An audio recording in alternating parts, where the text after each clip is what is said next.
please rise for the singing of our national anthem and remain standing for a performance of My Old Kentucky Home.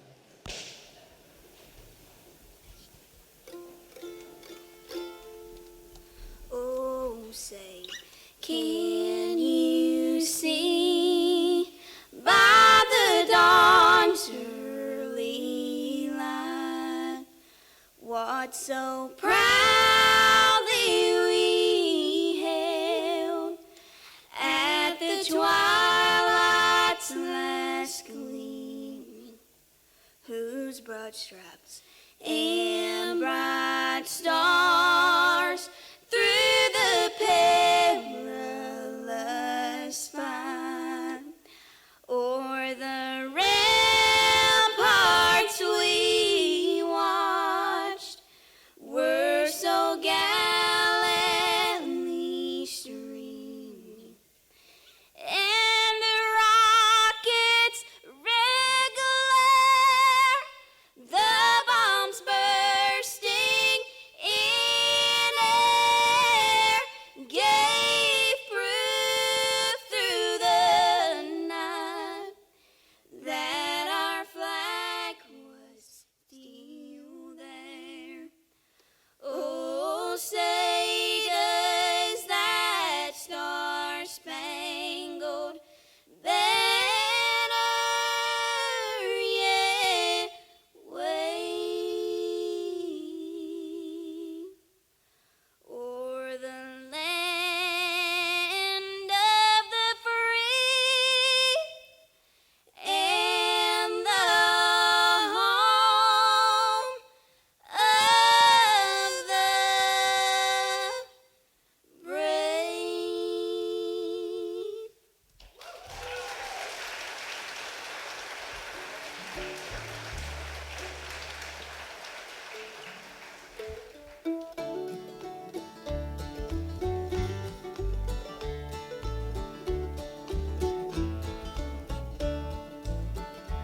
Oh, the sun shines bright on my old Kentucky home.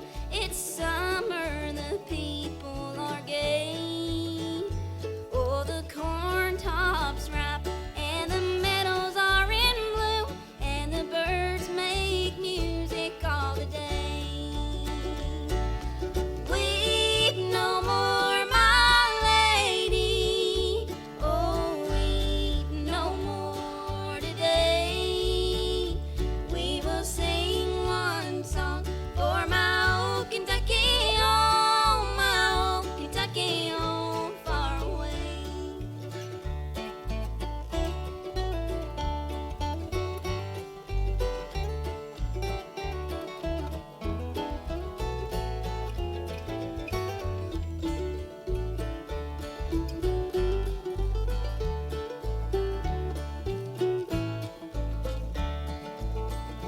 Oh, the young folks roll on the little cabin floor, all happy, all merry and bright. By and by, hard times come a knocking at my door, and my old Kentucky home, good night. Weep no more, my lady. Oh, weep no more today. We will sing one song for my old Kentucky home, my old Kentucky home far away, and my old Kentucky home far away.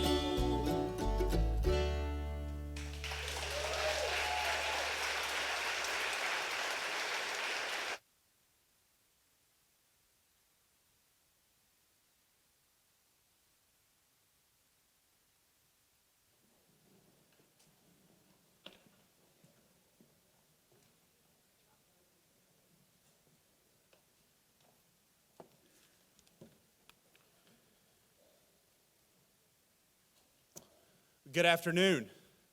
How's everybody doing?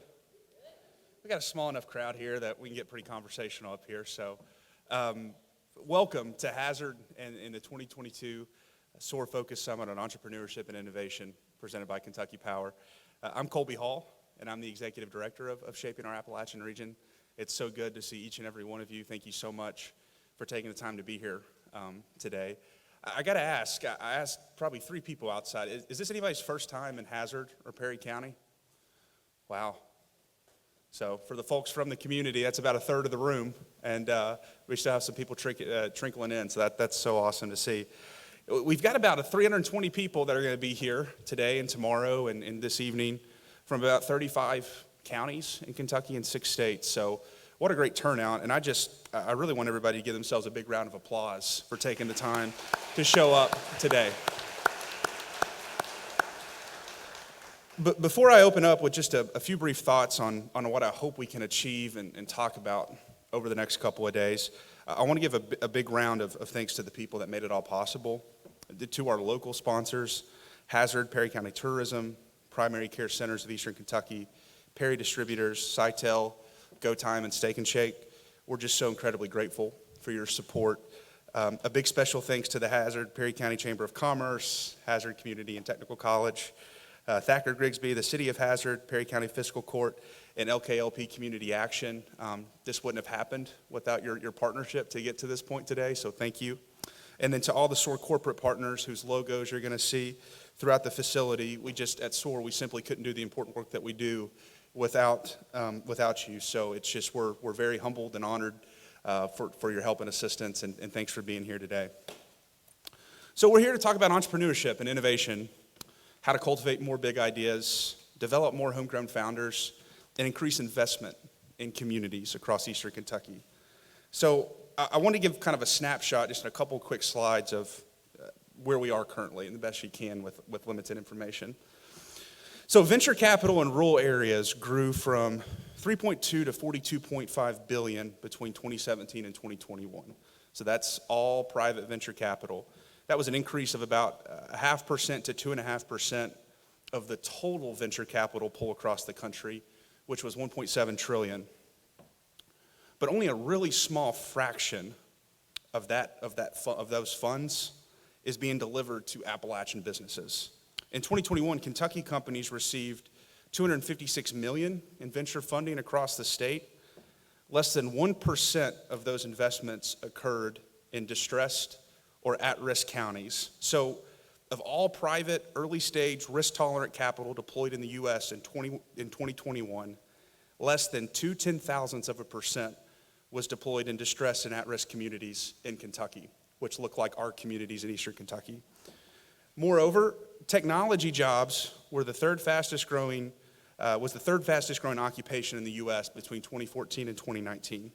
So these are the lucrative, high-paying jobs that lead to the creation of new technology products and services and that catalyze economic growth. But despite 12.5% of the American workforce living in rural areas, these places only account for 5% of tech workers. So why does any of that matter? Because for Eastern Kentucky to close existing opportunity and income gaps, more Eastern Kentuckians need to be part of actually creating the technology that leads to new business formation, growth, and job creation. And so we're here today and tomorrow to figure this out together as one united Eastern Kentucky region. It's going to take a village, right? So local government, healthcare, established businesses, K through 12, college and university, state officials, federal agencies, community leaders, all of us have a role to play. And if somebody thinks this is an important problem to solve or an important priority to focus on, but they don't think they can do anything about it, they're wrong. So I'm really excited for the programming we have lined up today. We've got Monique Quarterman, Deputy Executive Director of the Kentucky Office of Entrepreneurship and Small Business Innovation in the House. We're going to hear from Jane Mossbacker Morris, CEO and founder of To The Market, who were kind enough to donate the tote bags that everybody got, which was so awesome. We've got Aubrey Travis from the Executive Director of the Rubicon Institute. Honestly, just a big shout out to all the females in the room today. A report dropped this morning that said half of new U.S. entrepreneurs are women.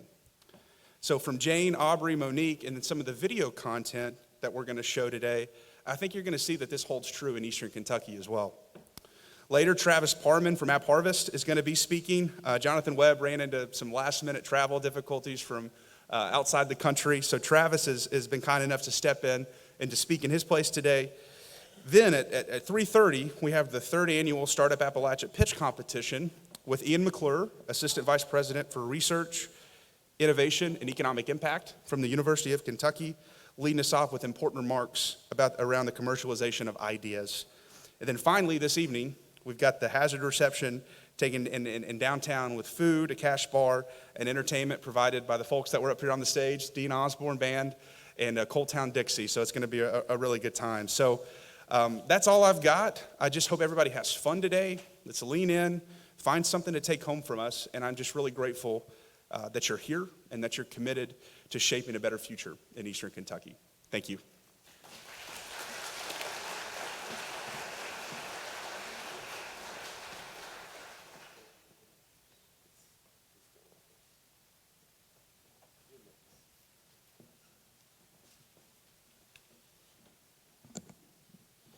Hello. I'm not the speaker that Colby is, but I want to welcome you all to the Focus Summit on Entrepreneurship and Innovation. We from Kentucky Power are proud to be a sponsor of SOAR in the organization. We work closely with Colby, Josh, and their team throughout the years. We've been a part of this for many number of years. We're also a regional organization if you look at it in the same light. And sponsorships like this one, one of many ways excuse me, that we invest back in our community and help it grow and prosper in the areas. So hope everyone has a great time. Thanks again, and enjoy this amazing learning experience that you're going to see in the next 2 days.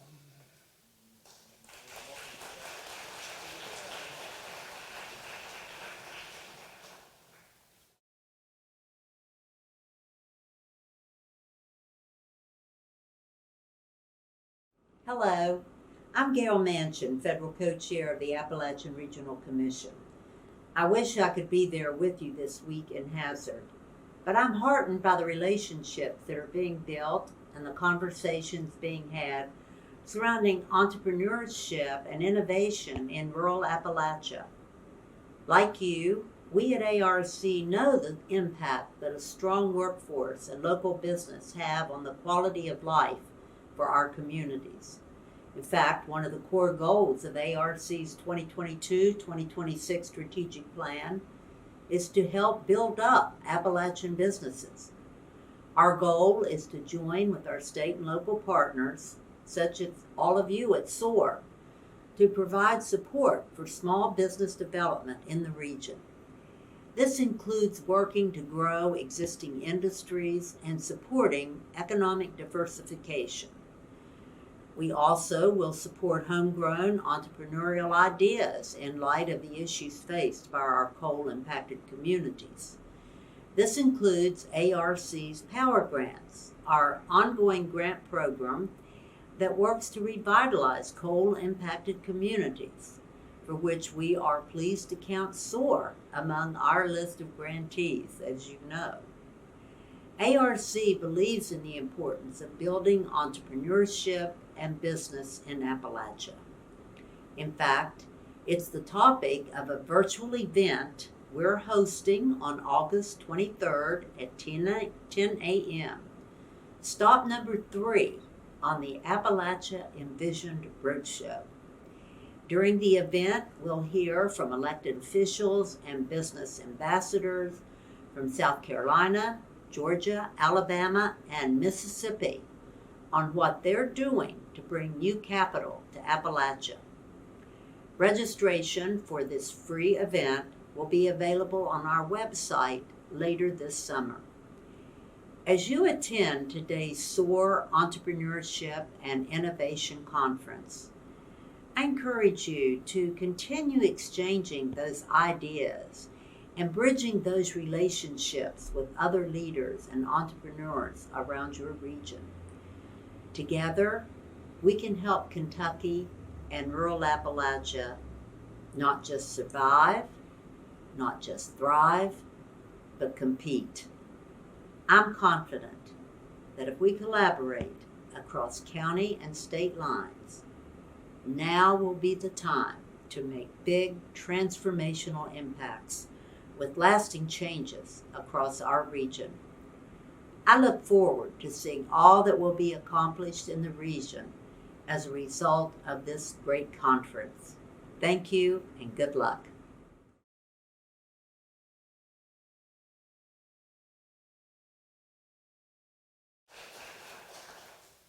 Please welcome Kentucky Innovation Deputy Director, Monique Quarterman.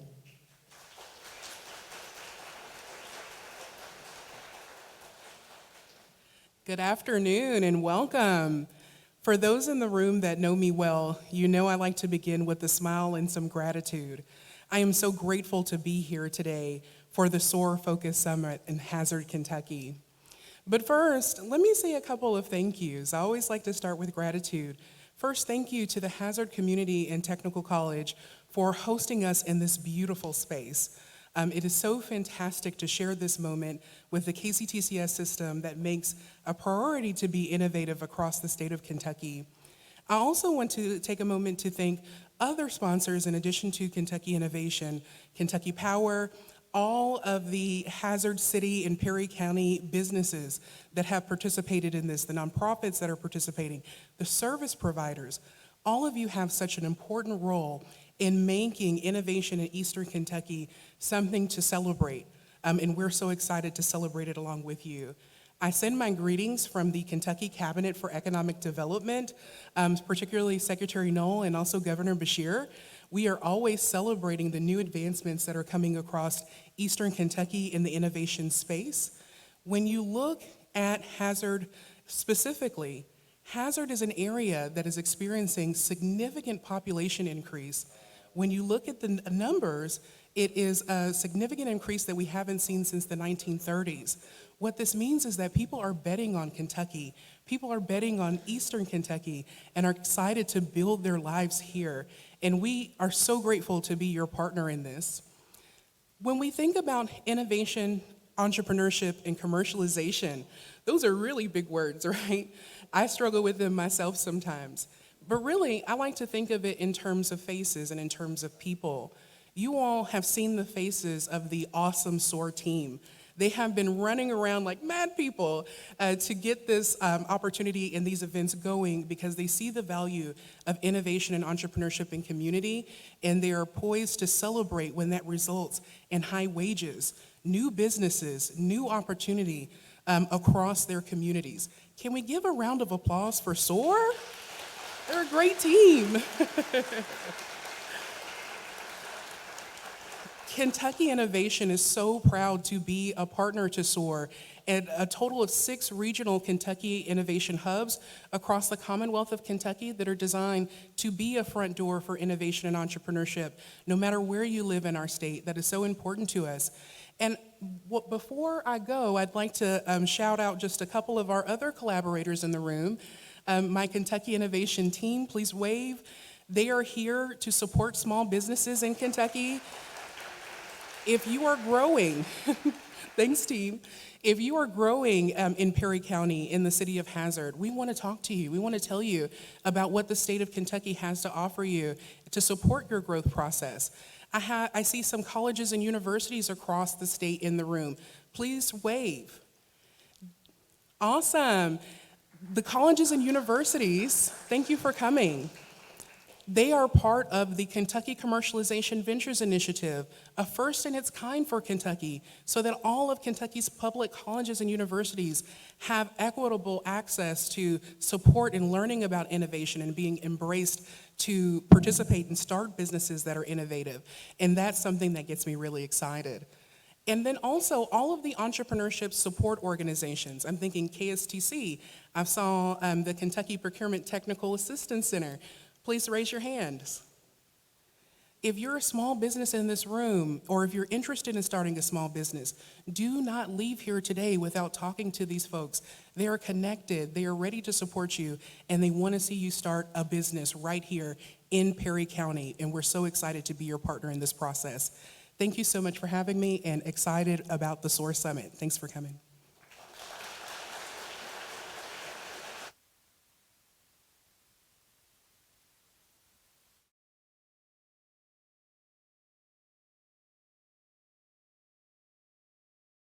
There's a lot of strong and passionate females doing incredible things in Eastern Kentucky.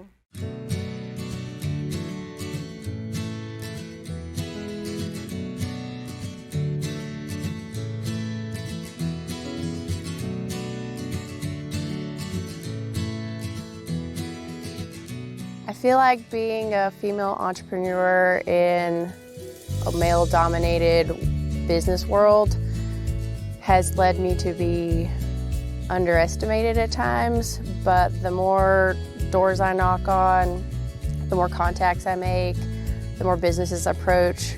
Honestly, I just find women in seats of power. Like, you know, we don't expect that, and they're the ones making everything happen.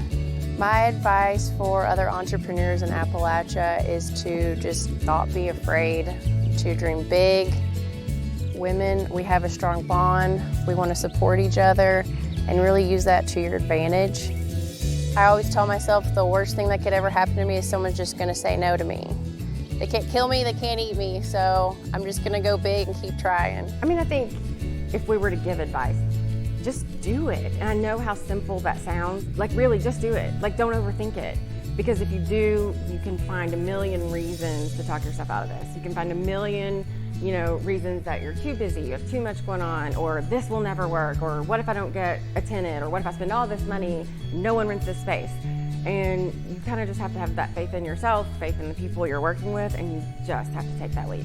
And it has paid off so much. I mean, I think we couldn't be happier with the results that we're seeing, and it's because we just didn't allow ourselves to overthink it and convince ourselves this was a bad idea. We just took the leap and did it. If I were to have one piece of advice for an entrepreneur, specifically a female entrepreneur, is as you're building this brand, it takes a village, and we often don't always have the answers to our own questions. So I highly recommend to build that village and build that network of people who can support you and help guide you. It's truly just invaluable to have that network behind you and that support system. My advice to any female that would like to start a business, I would just say do your research, start slow. We started very slow, and listen to your consumers, listen to your customers, listen to what they want, making sure that you're providing an option that they're interested in. They'll let you know what they want, then it's very rewarding to be able to provide that for your community. Our community has completely opened their arms to us and given us a big warm hug and just welcomed us into downtown Russell, and it's been amazing. We found that a lot of the businesses that we already participated with were all women owners, which was very encouraging. And through that you meet a lot of contacts and a lot of friends, share a lot of information. Live your dream.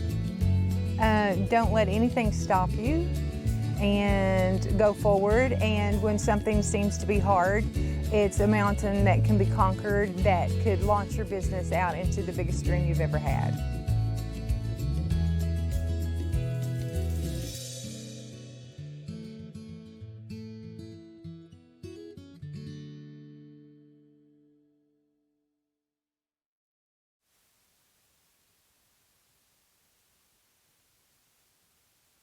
Please welcome to the market founder and CEO Jane Mossbacker Morris and Aubrey Travis, Executive Director of the Rubicon Institute.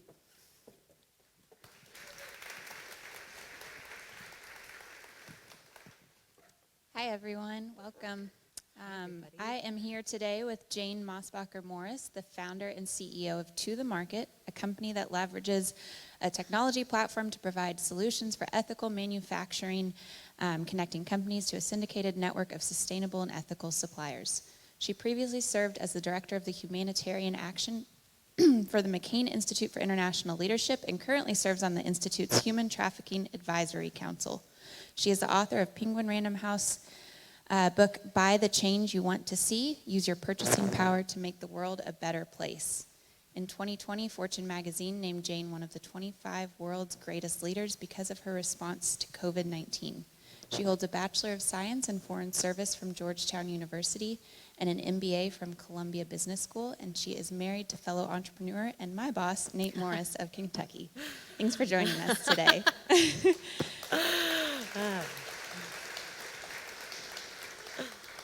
So to start, Jane, if you could tell us a little bit about your background and your story of how you started To The Market. Sure. Well, hi, everybody. I'm so excited to be here. It's my first time to Hazard, and I had the requisite stop at the KFC on the way, so I'm feeling totally pumped up by my spicy chicken sandwich. Gosh, let's see. I started my career in a totally different space. I worked in counterterrorism at the State Department. I was traveling all over the world and came away with the conclusion that a more effective way to drive change was to leverage the private sector. So I actually, had a bit of a pivot. I went to get an MBA. I started to study developing world economies, and I came to find that the economy of retail manufacturing, so not something that's always top of mind for many of us, is actually one of the largest economies in the developing world. What I also found is that it is incredibly analog, meaning there's almost no technology that's in the industry. It's very opaque. It is socially, can be quite exploitative of the people who are working in it. And environmentally, it's really, really rough. It's really rough in the environment. Another thing I found was that American companies in particular, we are way over-indexed in manufacturing in a single country, and that's China. And that puts our country at incredible operational risk, and the companies that are overly sourcing from the single country, as well as environmental social governance risk, ESG risk, which many public companies are being pressured to have much higher standards around. And so I decided to start a company. It's called To The Market. Our vision is to change retail manufacturing to empower people and protect the planet. Thank you so much for giving us some background. Could you tell us a little bit, since this panel is about female entrepreneurship, if you could tell us some about the biggest hurdles facing females aspiring to be entrepreneurs and how that has related to your own journey? I think regardless of your gender, you're going to face incredible barriers when you are starting and running a business. I mean, it is one of the most difficult things you will ever set out to do. It is emotionally depleting. It is physically exhausting. It is mentally exhausting. So regardless of your gender, it is incredibly difficult. That said, I would also say that women and non-traditional founders, meaning minority founders, veteran founders, they face additional barriers, unfortunately, that are less common for more traditional founders. That includes, but it's not limited to, a more difficult time accessing financing.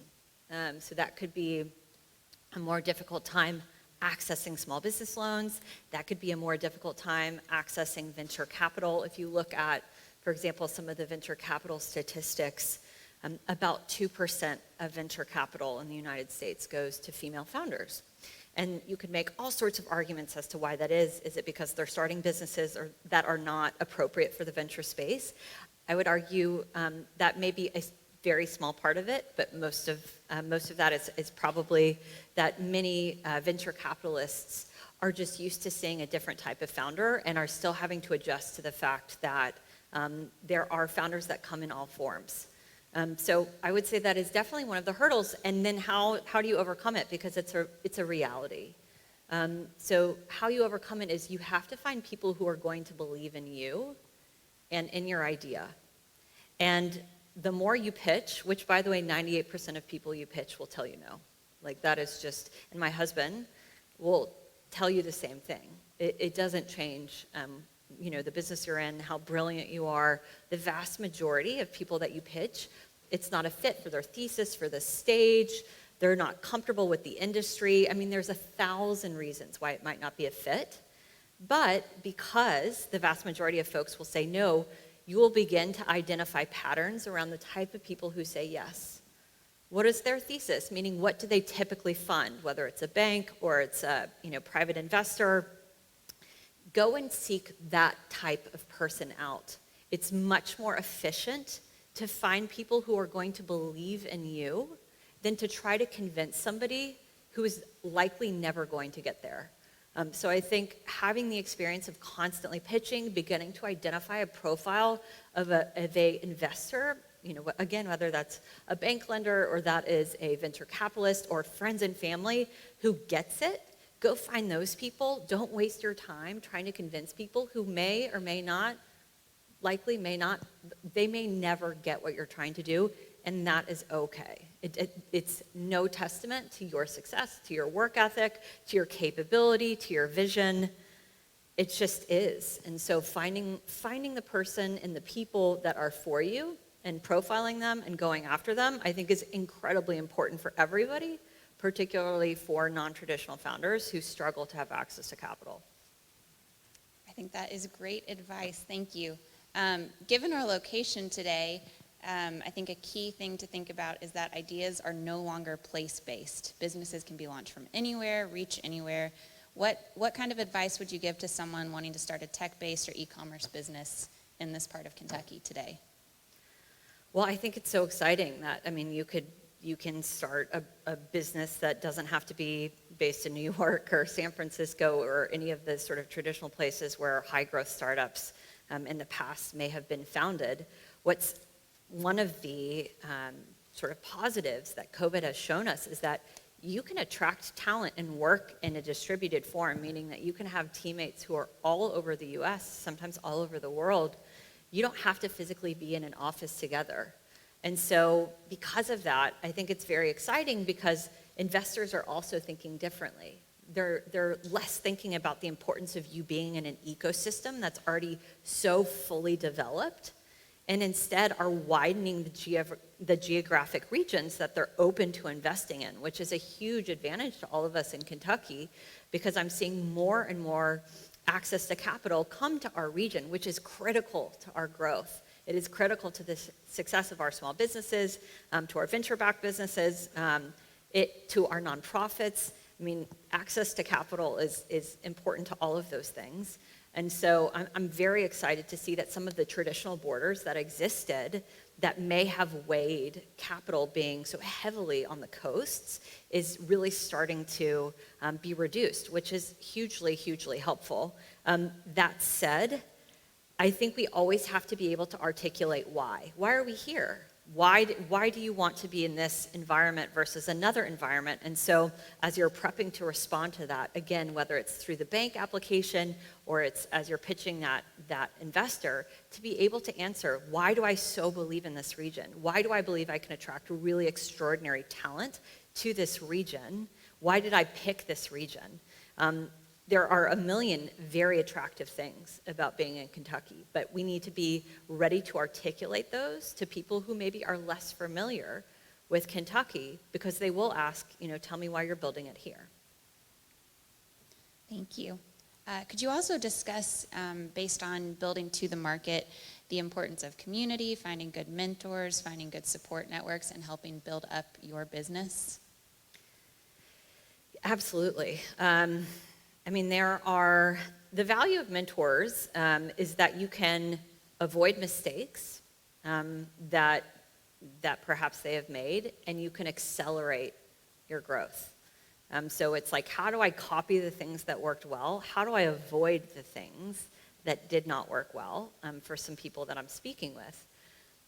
What I will also say, because this is a panel on female founders, is make sure you're not overly mentored. And what I mean by that is another challenge as people continue to study the space of female founders is that they tend to be undercapitalized, meaning they get less access to capital, and they tend to be over-mentored, meaning people say, I'm not comfortable investing in you, but I'd love to mentor you.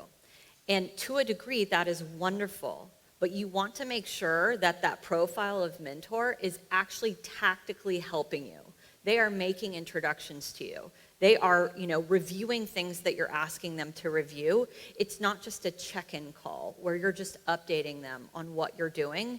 That can become exhausting very, very quickly. And so finding people who are actually going to lift for you, actually going to help you, is critical, because your time as an entrepreneur is precious. It is so precious. There are so many constraints on your time, and we're not even bringing in all of the things that exist in our personal life. So to really guard your time and think about making sure that you're saying yes or seeking out mentoring opportunities where you feel like it's actually going to be really accretive, meaning you're really going to learn. They are going to help accelerate whatever you're doing in a meaningful way. And it's not just sort of like a check-in call where you're reporting on your progress, but then they're not providing tangible feedback, because that can get really, really exhausting, to be totally frank. That is wonderful advice for this audience. I would love if you could tell some just stories, anecdotes about some of the female entrepreneurs you've worked with throughout the globe, maybe what pivots they made during the pandemic, or just interesting stories of, uplifting communities throughout the world. Well, gosh, I think so many folks had to be incredibly agile and pivot during COVID. We certainly did. So normally what our business focuses on sourcing and manufacturing is apparel, accessories, home goods. We work for folks like TJ Maxx, Nordstrom Rack. And then when COVID started, of course, none of us really knew what was going to happen. And we actually had to pivot to having the suppliers that we worked with actually start to make PPE, personal protective equipment, masks and isolation gowns.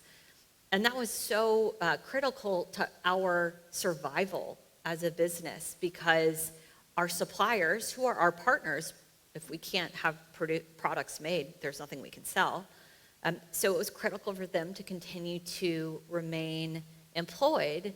And then it was critical for us to actually have something to sell so we could generate revenue, so I could pay my teammates. And so, and I've seen this over and over again. I think oftentimes, especially when you have less access to capital, you get used to having to be scrappier and scrappier because you're asked to do more with less. And I think COVID really highlighted that and forced, I think, many of us to get as creative as possible around how are we going to stay in business, what are we going to do to keep the lights on here, what are other services or products we can offer people that are relevant for this moment. And that flows all the way from, us being fortunate enough to be in the US, all the way to the folks that, we were often partnered with, some of whom are in the US, some are in really difficult environments that had almost no access to medical care, almost no access to PPE. And the creativity that I saw around the world, particularly by many of the female-owned businesses in our network, was extraordinarily inspiring. But we always need to remain on our toes, because who knows? We're sort of thinking about the economy in the next 6, 9, 12 months. I think there's a little bit of an unknown as to the future of the economy. And is it going to be, a little bit of a slowdown, or are we going to go into a deeper recession? We need to be planning as entrepreneurs, as business owners, as people working in nonprofits. What are we going to do if it really slows down? What are the cuts, not necessarily to salaries, but what are the cutbacks we're going to make around sort of discretionary spending? How can we get creative to increase our revenue or increase our donations, depending on the type of work we do, to get us through this time? And I hope that that is not in fact the reality, but we should be planning for that now, just in case, so that we're able to have the best outcome in the event we do get into a stickier economy. Thank you. So I was reading about the importance that To The Market places on transparency, both in employee interactions to global supply chains. I really like the story of your weekly calls. Everyone says 2 words, how they're feeling. So if you could just talk about the impact of transparency on your business, how it guides you, speak to the principle of transparency and just how it guides your business and your work. Yeah, so much of our value proposition outwardly, meaning when we are selling product to retailers, to brands, to corporations, to nonprofits, is this idea of having a transparent supply chain. So because that value is so critical to the way we represent ourselves publicly, it has to be critical to the way we operate internally as well. And so, as you noted, we do have some woo-woo things that we do in the company to actually be as transparent as possible. What she's referring to is on Mondays, we literally share 2 words about how we're feeling. which like that's how the all hands start. And I know it sounds like completely wacky. When someone suggested it to me, I was like, whoa, I don't know if I ever feel like telling somebody, especially people I work with, how I feel. But I actually found it was hugely helpful because I could understand where people were mentally. And it's not a conversation, meaning if she says, I'm feeling anxious and tired, I'm not going to be like, tell me more. But it helps me understand if, over the course of that day, she's short with me, I know where she's coming from. Or if somebody says, I'm, negative and positive, I mean, it just gives you a much better sense, especially if you're a distributed team or you're working from home. It really helps understand how folks are feeling and gives you better insight into the way that they're operating. I would also say, as a leader, being transparent is hugely helpful for me on wins, meaning little silly things we do, like when we get an order size of a certain amount, everybody jumps on Zoom and we play pump up music as if you're at like a sports game, and then we announce the order. I know that sounds silly, but we celebrate the wins together. Tomorrow at our all hands, I'm going to talk about a big rejection I got this week, and I'm going to talk about failure and how I felt and how you process it and how you have to keep going and how important persistence is. So I think and why am I doing that? I'm doing that because they all knew I was trying for something this week. I didn't get it, and I want to talk about what it felt like to not get it, because it's important for them to understand that it is okay to fail. You have to keep going. There is no other option. You do not have an alternative. You must keep going. You have to learn, as hard as it is, to separate as much as possible the emotional connection that you have to certain outcomes that you cannot control, because there is so much outside of our control when we are entrepreneurs. Whether somebody will approve our loan, whether this hire will say yes, whether this investor will greenlight whatever we're asking for. There is so much that is largely out of our control. So getting to a place where we can emotionally disconnect ourselves from that is a huge part, I think, of us being authentic leaders. And it's one that, in the vein of transparency, is super aligned for what we're trying to achieve.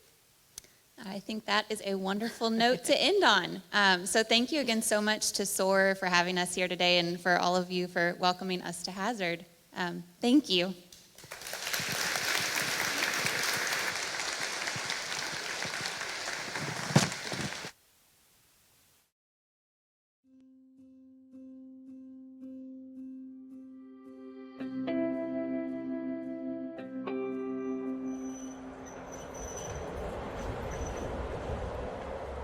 The five of us got together because there was an economic decline in Russell, and we were all really feeling it at the time. The hardship, really, of what was going on in our area. Behind the scenes, we're meeting and we're thinking of all these things, and everybody gets so excited and everybody wants to join in and do all these things, and it's created such a momentum. I've never seen anything like it. This Revitalize Russell movement has kind of fostered that nurturing role in helping people kind of to develop their business. And I do feel like we see that like daily, and we get that a lot, like from people who have been elsewhere and then moved in downtown. They are really surprised that whether they're downtown Russell, whether they're up here, it's not really about a competition. It's, like you kind of look at it like, how can I help you? How can I help my neighbor? How can I make your business better? Revitalize Russell is not just about downtown Russell. Mm-hmm. It's all of Russell. We took the leap back in 2018 and purchased this building that Ashland Oil owned. I created a venue at the Edge. So a wedding venue right here in Russell that holds 420 people. So it's not just downtown. This building was a huge purchase as well. We call this the Hill District up here on the hill. And again, I have right now in this building almost 30 businesses. We want everybody to be involved. Anybody can come in and be involved with Revitalize Russell. We welcome that. We want all ideas We're just out there trying to get it together and bring everybody together or connect them with other people. That's what it's all about. So when we first started, we had about 6-7 employees, and now we're a total of 16 employees. So there's great, huge things that's coming to the nest, and with the addition of the med spa, it's only getting bigger, it's only getting better. The growth has been way more than I thought. I mean, I knew it was going to be good, I'm not going to lie, but I didn't know that it was going to be this good. Our community has completely opened their arms to us and given us a big warm hug and just welcomed us into downtown Russell, and it's been amazing. What inspired us to open Oridus was brewing beer has been a hobby of mine for about 12 years, and it's been the dream of mine to open up a brewery. Kristen has been doing herbalism for the past several years, so we decided to combine our efforts and open the area's first and only tea and tap house. Revitalize Russell has been a huge part of our growth and collaboration with other local businesses and people with the same vision and the same drive. So we've partnered together with businesses and as a community to host events like our Halloween Town and the Christmas Parade and upcoming Railroad Days. All of those things can't happen unless everyone works together to make them. And so we're trying to all work together because we all have the same vision for Russell. Being the first food business in downtown Russell, I think has set a stage for other food vendors to want to migrate to Russell, whether it be a food truck or a permanent location. We do have another permanent location. Another person has put a dairy bar right down the road. So, and we all work together. There's enough business for everyone. So that's our take on it. And there are so many good resources like SOAR. So many resources you may not even know about, but just at least get in touch with SOAR and network and get that help that you need. You don't feel like you're alone, because you're definitely not. And there are tons of people ready to help you succeed. Rising tides raise all ships. So just go for it.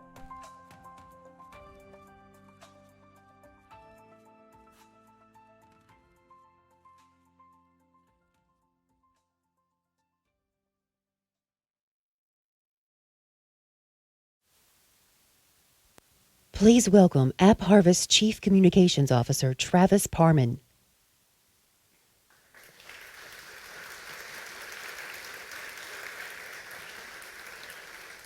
Hello, Hazard. Hello, SOAR. Let me jump right in and give you a thumbnail sketch of App Harvest. So App Harvest, first of all, we are proud Appalachians. We've got the rolling foothills in our logo. We are a sustainable food company based in Moorhead, Kentucky. So what does that mean? What is a sustainable food company? Well, we're working to deliver healthy, nutritious fruits and vegetables in a way that's better for both people and planet. We're building some of the world's largest high-tech indoor farms using robotics, using artificial intelligence to build a reliable domestic food system that we believe this crazy climate and unpredictable weather can't mess up. So COVID started to show us all just how fragile our food system really is when grocery store shelves went empty.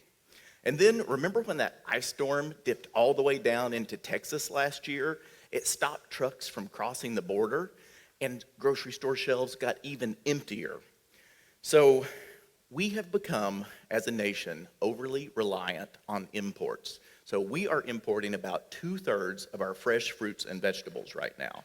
With the Ukraine-Russia situation further complicating matters, we saw how weather, how pandemics, or how political events, any one of the three, much less all three at the same time, could screw up our whole food supply chain.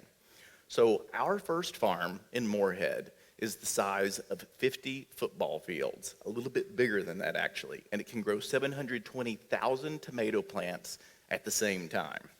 Okay, so now don't be shy. How many of you grow tomatoes? Okay, who thinks they're the best tomato whisperer in the audience? Okay, I see one over here. How tall do your tomato plants get? 4 feet. Pretty good. Anybody else? Anybody else want to compete with that? Okay. Between the two of you, about how many productive branches do you have on those? What would you guess? Yeah, that's pretty good. That's pretty good. So these tomato plants that we grow can get to be 30, 35 feet tall. They can have 25 to 30 productive trusses on them, and they grow nearly year-round. We take them offline when open field tomatoes start to come into production in the summer, and then we clean out and refresh the whole indoor farm. That means that we can get 30 times the produce on the same amount of land compared to open field agriculture. So that 60 acres suddenly becomes about 1,800. By the time you factor in food waste, which can, from field all the way to grocery store shelf, which can be 30% plus, you're looking at more like the mid 2,000 acre range of what we're growing on. So we believe in nature first. We use sunshine and rainwater. And thank goodness, so far, inflation has not affected the price of either one of those. We have a glass roof, and on that roof is where we capture the rainwater. For every 2 inches that we get, it puts 1 million gallons into our retention pond, which is the size of about 70 Olympic swimming pools. We have a closed-loop irrigation system. The importance of that is it means that we can farm with 90% less water than open field agriculture. So we can precision dose exactly the amount of water, exactly the amount of nutrients that the plant needs, and whatever it needs, it takes up. Whatever it doesn't continues to recirculate through the system until it can be used. So there's no waste, and that also means that there's no agricultural runoff that's polluting local waterways. So once we fully ramp up, we expect the Moorhead farm to be able to produce about 40 million pounds of tomatoes a year. And this year, just this year, we're going to quadruple our number of farms. So we'll open in Berea. Do we have Berea in the house? Woohoo! I thought we would. We expect to build the world's largest salad greens facility in Berea. And we're expecting to open Richmond later this year as well for more tomatoes. It's basically a copy and paste of our Moorhead farm. And then we're expecting to open Somerset. Anybody from Somerset? Okay, we'll work on that.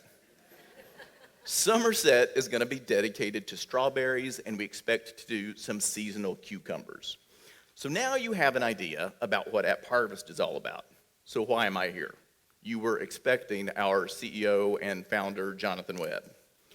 Well, I'm here because Jonathan Webb had this dream, a dream and a vision to create an ag tech hub in Appalachia that would provide good jobs in the region while farming more sustainably and making farming more climate resilient. So that dream today has Jonathan flying back from Qatar in the Middle East, where he participated in a Bloomberg conference about how to solve the world's water crisis. And so he wasn't able to make it back as quickly as he had hoped, so he asked me to come share the AppHarvest story with you. So most of my background is automotive. I was at General Motors, and I worked in Detroit and New York and London and Bowling Green on occasion because Corvette was my baby for a while. And then I worked at Nissan in Paris and Tokyo in Nashville. And then I got a call. Nearly 2 years ago, I got a call that became a calling. So the first thing I heard on the other end of the line was Jonathan Webb saying, "I hear you're Appalachian." Yep, yes, I am. I confirmed. I grew up in Northeast Tennessee, really due south of Hazard, in a little mountain town called Greenville, home of the 17th president. So then Jonathan said to me, let me tell you my story. Let me explain what I'm trying to do here in Appalachia. And then he proceeded to give me his background and articulate his vision. So what he told me was that he was originally from Kentucky, that his great-grandfather had died in a coal mining accident, which made life really hard for his grandmother, who then was a little girl. He then watched the decline of coal make it really tough for people in the region, people who had powered generations of industrial progress for this country. So he told me he came from a background of renewable energy for the Department of Defense, and he was responsible for some of the largest solar installations in the Southeast. So during this time, the nation was really focused on energy security, but he realized food security was a much bigger issue and much more fragile, especially considering that with a growing population, United Nations studies estimate we need to be growing 50 to 70% more food by 2050. That's when he read about how this small country, the Netherlands, just about the size of Appalachian Kentucky, had become one of the world's largest exporters of food through their network of greenhouses. So not long after that, he started refining his idea about how could I take this concept, take it back home to Kentucky, and really make something with it. And so he started testing this out. He was giving talks in coffee shops and anywhere that they would give him a platform to share his ideas and get people engaged. So he and a couple friends in laptops started with laptops and backpacks, started in a garage in Pikeville. And then UPike gave them offices early on, so they worked out of there for a little while. And eventually he put together a university consortium to explore the idea of collaborating with the Netherlands. Then, at the end of that phone conversation, he asked me for my help by saying, "Don't you think it's about time to come home?" So, as you all individually pursue your dreams and work to give back to the Appalachia that has shaped all of us, here are some things that we suggest you remember. Be able to articulate your vision. Start with the problem. Explain exactly what it is you're solving for. Make it as intuitive as possible so that people just naturally get it. Know who can help you make your dream a reality. Figure out how to make your passion align with their interests. Don't put anyone so high on a pedestal that you think you can't reach them, that you can't approach them for support, that you can't ask them for guidance, that you, and ask them just to help expand your network. And never be afraid to ask for help. So how did Jonathan do it? How did he take this idea, turn it into a network of giant farms that are publicly traded on NASDAQ, working with some of the most talented folks that you can imagine, working on this dream, this vision, because it had purpose and meaning. They say it's not what you know, it's who you know. Well, we'd say it's really a combination. So it's more importantly who you can get to and having the tenacity to do it. So for App Harvest, up front, some of the biggies were Martha Stewart, Jeff Ubben, and Steve Case. So how did Jonathan get to them? The old-fashioned way. He stalked them. So he already had learned how to sneak on elevators, how to show up and linger in offices where he couldn't get appointments, to make opportunities for himself when he was in renewable energy. He had that Appalachian value of tenacity, and he put it to work. So with Steve Case, who was the co-founder of AOL, some folks may need AOL explained to them, so ask your neighbor if you don't know. He went to the office where Steve has a team that makes investments in middle America.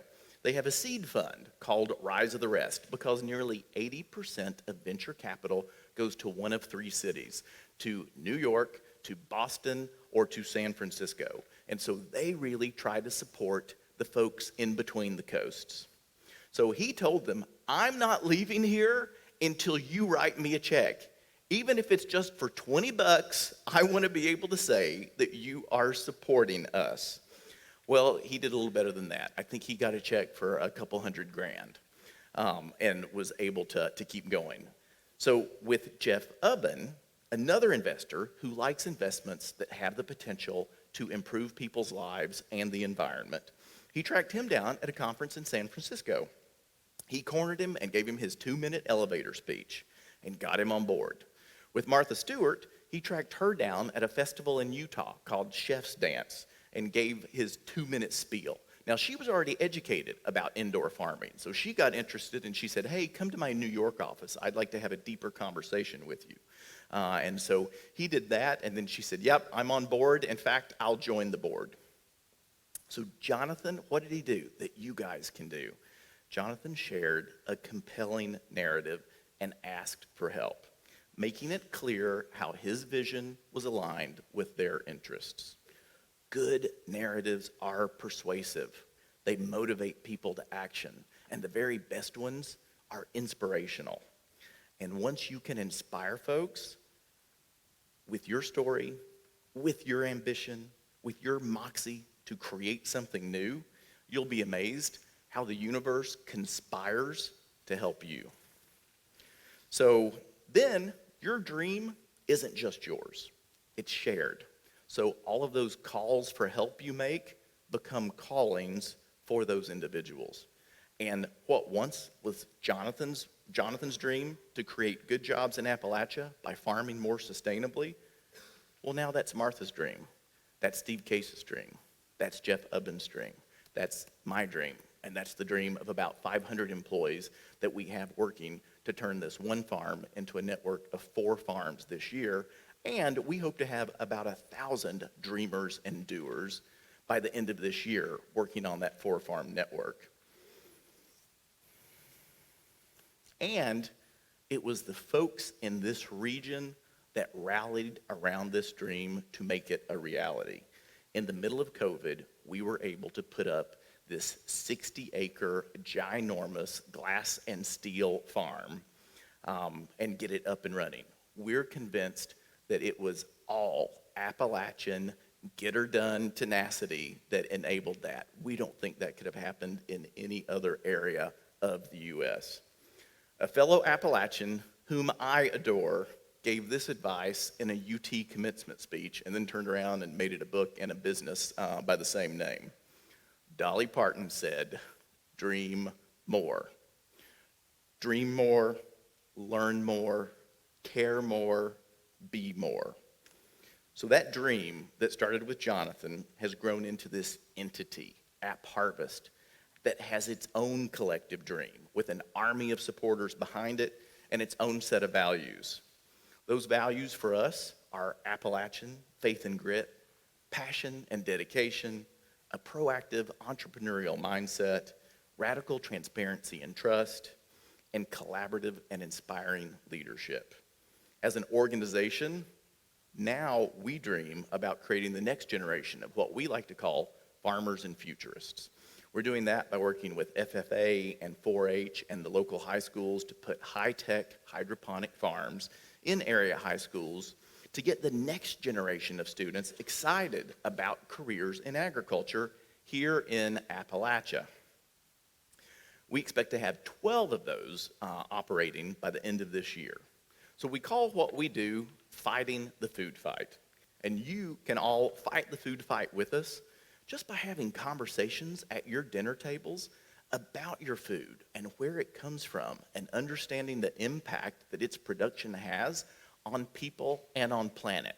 Are they treating their workers fairly? Are they protecting our precious natural resources? So each of you can dream even bigger, can have even more impact that gives back to this Appalachia that we all love. If you lead with passion, if you convey what's in your heart, if you build things that really matter, you'll be amazed the support you'll be able to attract like a magnet. And as we like to say at App Harvest, Appalachia, let's grow.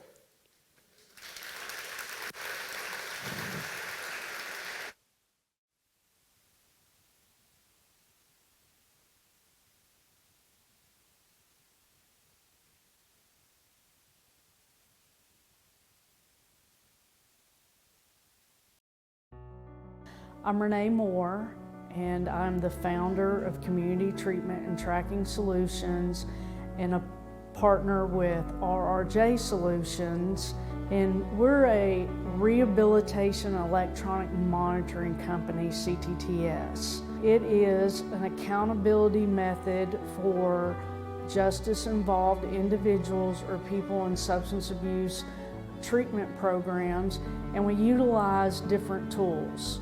We have a bracelet and a phone for people that start out coming out of the court system, jail, that is a higher risk, and then they can graduate to an app as they progress in their treatment for better outcomes.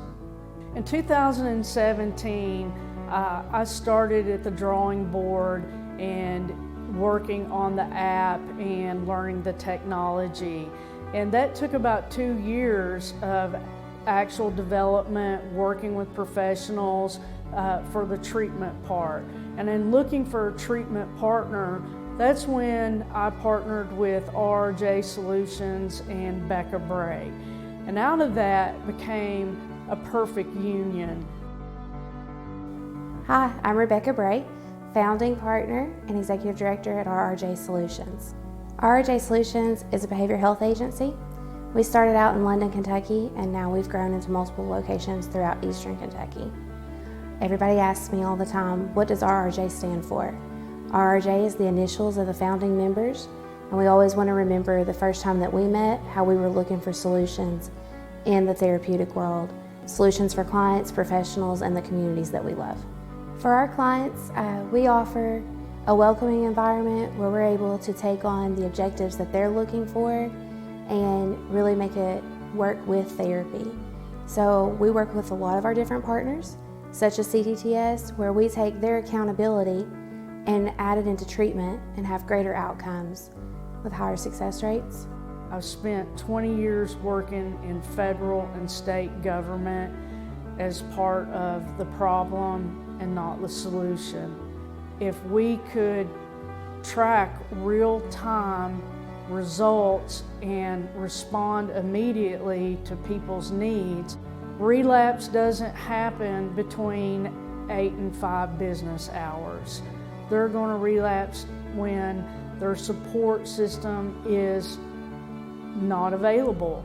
People that's entering in recovery are building trust back with multiple people, whether it's their family, whether it's trying to prove to the court system, their probation officer, and they feel like that they're questioned all the time. But with this method, and knowing that no one can question that they're doing what they're supposed to do, and some people are doing it because they want to, then it builds confidence that they are trustworthy because their accountability is being tracked and proven. The app allows people to reach out to someone, and they have calendared items for events that they are required to attend, whether it's counseling, and that's where we have our treatment partner, RRJ, where we have paired treatment with tracking. We started out planning for a small agency in London, Kentucky, and because we've been able to grow and be effective in all the things that we're doing and roll with the changes, we've been able to open up 3 more. We've been able to grow from a small team of 5 to 20 plus passionate professionals, and we still have openings planned for later this year. I would encourage anyone who has a business post a pandemic world or looking to start or just wanted to brainstorm their ideas to be able to come together with a group of like-minded people and really explore your options and walk through all the details that it takes to creating a business. I encourage anyone who is struggling or looking for mentorship to look into becoming a participant as a SOAR cohort. I know that it's made a huge change in the outcome of my business. If you're interested in starting a business, I encourage you to check out SOAR's complete guide for entrepreneurship.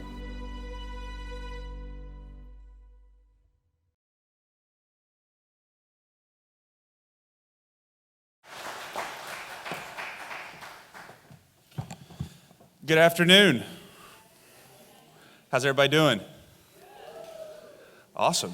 Well, happy Friday to everybody. We're coming into the start of our last session. I mean, what a day. Yesterday and today have just been blown away by this community and everybody coming here. A big shout out to Hazard Community and Technical College, our hosts.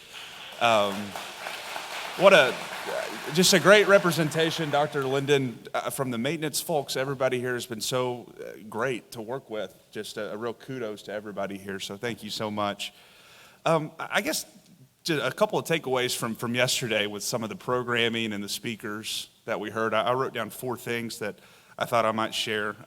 Jane Morris, founder and CEO of To the Market, talked about taking the leap, right? And whether you're an entrepreneur, whether you're running a nonprofit, whether you're a judge executive, a mayor, a teacher, right? Don't let perfect be the enemy of good. I know sometimes in Eastern Kentucky, I feel like we have so many problems, there's so much work to be done, it can feel a little overwhelming, right? But get started somewhere. I think Hazard's a great example of that. Look at downtown. One project at a time, one building at a time, right? Just get started, right? Take the leap. Put yourself out there, and you'll be surprised at how those incremental wins, those small wins add up over time. Travis Parman, Chief Communications Officer of AppHarvest, said, be tenacious, right? Be tenacious. Don't waste your time on people that don't fully get what you're doing, and hustle it, right? That grit, that tenacity. Ask, right? The worst thing that people can do is say no. And I promise, it doesn't, once you get past that mental block of being told no, it's for money or partnership, the worst place to be is in limbo land, which is when you don't have an answer, right? You don't have a yes or a no. Find the quickest way. No's okay, right? But be tenacious. Don't be afraid to put yourself out there. 3, Ian McClure. He's got a big, long title at UK, but a really smart guy, Ian McClure, Assistant Vice President of Economic Impact. Talked about patents and commercialization, right, being one of the only federally recognized barrier to entry for a product or a service. He talked about a trademark, a copyright, how there's all these different resources to help you along that process. But he talked about knowing your customer and not being afraid to pivot. And again, that holds true for small business owners, for entrepreneurs, founders. That holds true for any organization that you're a part of, right? Being able to change your strategy, being able to pivot, being able to get feedback from who your consumers, customers, your clients are, and not being afraid to make changes based on what they're saying, right? So those were 4 big things. It was awesome to listen to some of these folks that were on stage. Today, we've got another great roster of folks that are going to speak one-on-one, a panel discussion. Mr. Elmer Whitaker, CEO of Whitaker Bank, is going to be on stage today.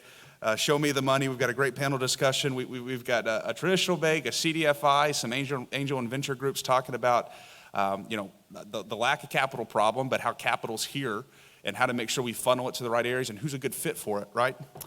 We got a fireside conversation with KY Innovation and talking about some of the startup resources across the state, and there's a lot of them.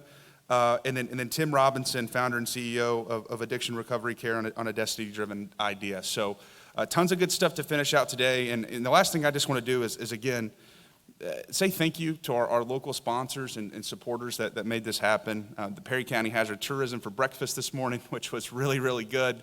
Primary Care Centers of Eastern Kentucky as our programming sponsor. Sitel, Go Time Steak and Shake as our break sponsors. Perry Distributors for the awesome entertainment last night. Really, really enjoyed the music at the Art Station. Kentucky Power, KY Innovation, our presenting sponsors. Our SOAR corporate partners whose logos you're going to see all across this building and in the exhibit hall. And then finally to the City of Hazard, Perry County Fiscal Court, Hazard Perry County Chamber of Commerce, Hazard Perry County, ZAC, the Economic Development Alliance, HCTC, LKLP, and Tim over at the Art Station. I mean, it has truly been, it's taken a village to put this on, and we've just been so excited with the progress, and obviously you guys being able to be here and experience it with us, it's just been awesome. So that's it for me. At this time, I want to invite Andrea Begley, who is the field representative for 5th District Congressman Hal Rogers, to the stage to say some remarks on behalf of the Congressman. Andrea?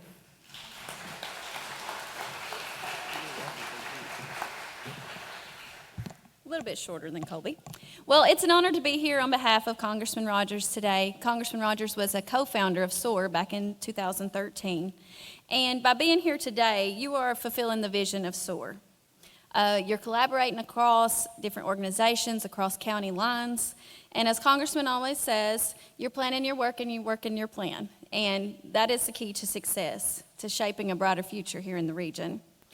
Many of you know I'm from just over the hills here in Leslie County, and my husband and I, we're actually small business owners, and we're working diligently to keep our small businesses open and thriving throughout these difficult economic times.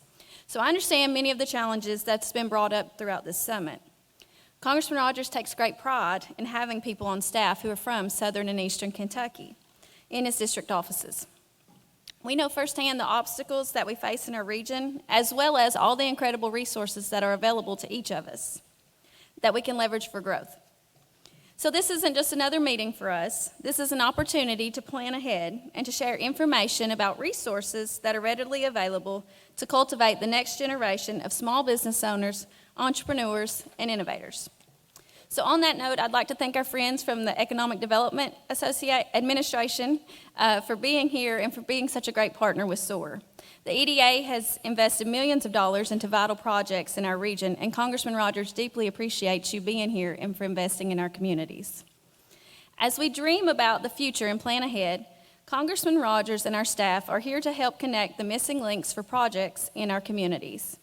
Whether it's EDA, the Appalachian Regional Commission, the Abandoned Mine Lands Economic Revitalization Program, new market tax credits, or other federal grant opportunities, there are resources available to help you succeed, and we're happy to assist you with the process. Congressman Rogers has dedicated his life to make our region a better place to live through job creation, training up future leaders, cleaning up our region with pride, boosting our tourism economy, combating the drug abuse epidemic with Operation Unite, and expanding our infrastructure across the region, most recently focusing on broadband expansion right here in eastern Kentucky, where we need it most. With broadband, we have access to global competition, giving us the ability to sell our products to the world and to recruit high-tech jobs right here in the mountains. And we're making significant progress in connectivity thanks to Kentucky Wired and broadband expansion projects throughout the region. Finally, we can't talk about the future of innovation in eastern Kentucky without focusing on our youth. I want to encourage you to make sure your local students know about all the different programs that are offered at the Center for Rural Development, such as the Rogers Scholar Program, the Rogers Explorer Program, the ELI or Entrepreneurial Leadership Institute.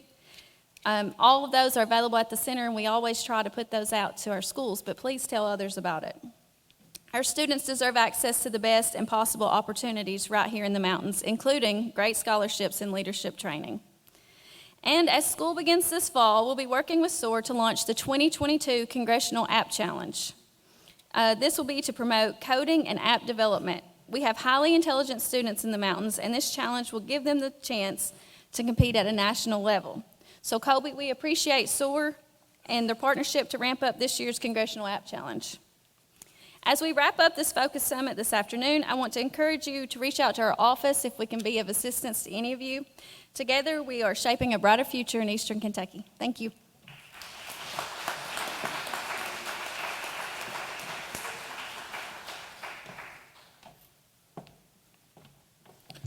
Thanks, Andrea, and obviously thank you to Congressman Rogers for all that he does for so many across eastern Kentucky. Next up, I'd like to invite Barry Martin, CEO of Primary Care Centers of Eastern Kentucky, to the stage. Barry, thanks again for being our programming sponsor for the summit here in Hazard.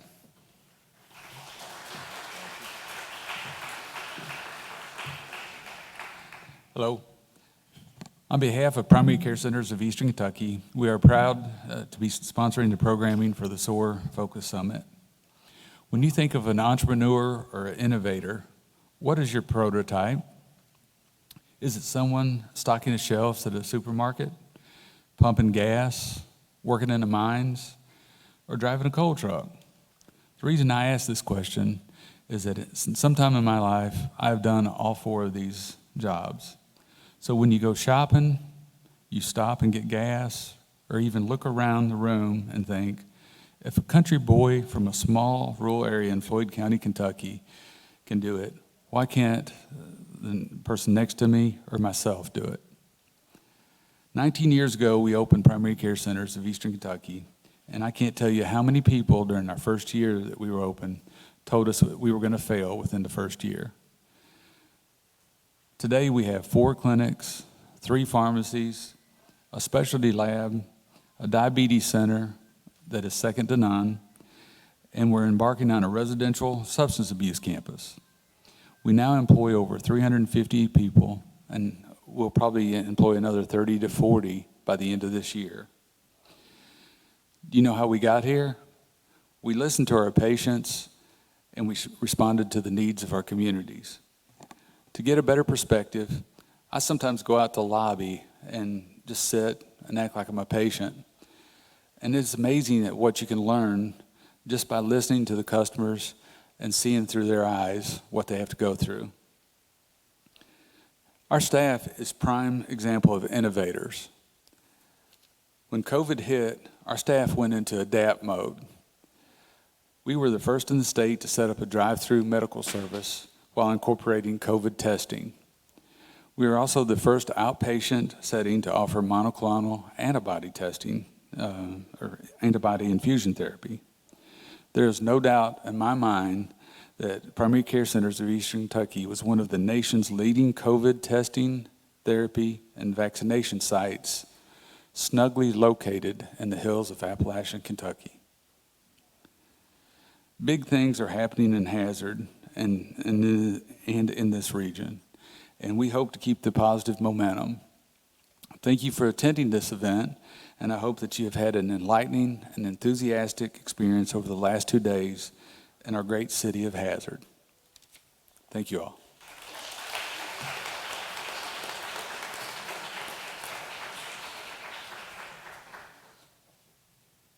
Please welcome Perry County Judge Executive Scott Alexander.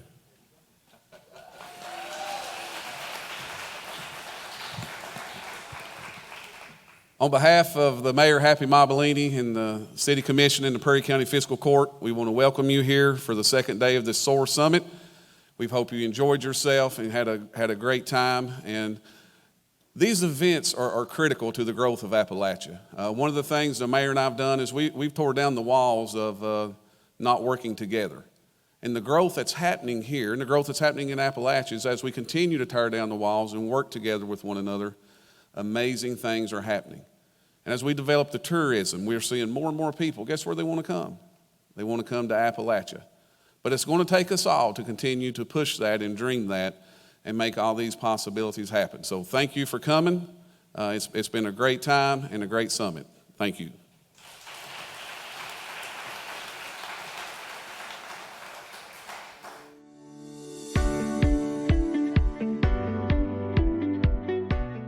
Hi, welcome to Hazard. I'm Bailey Richards and I'm the Downtown Coordinator.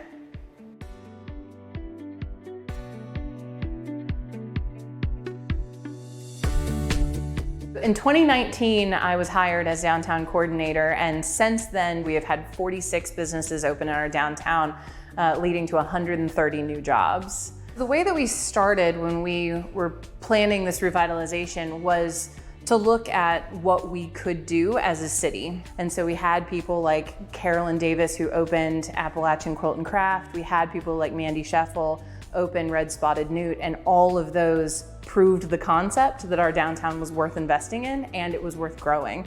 And every one of those has helped to influence all of our other businesses that are opening now.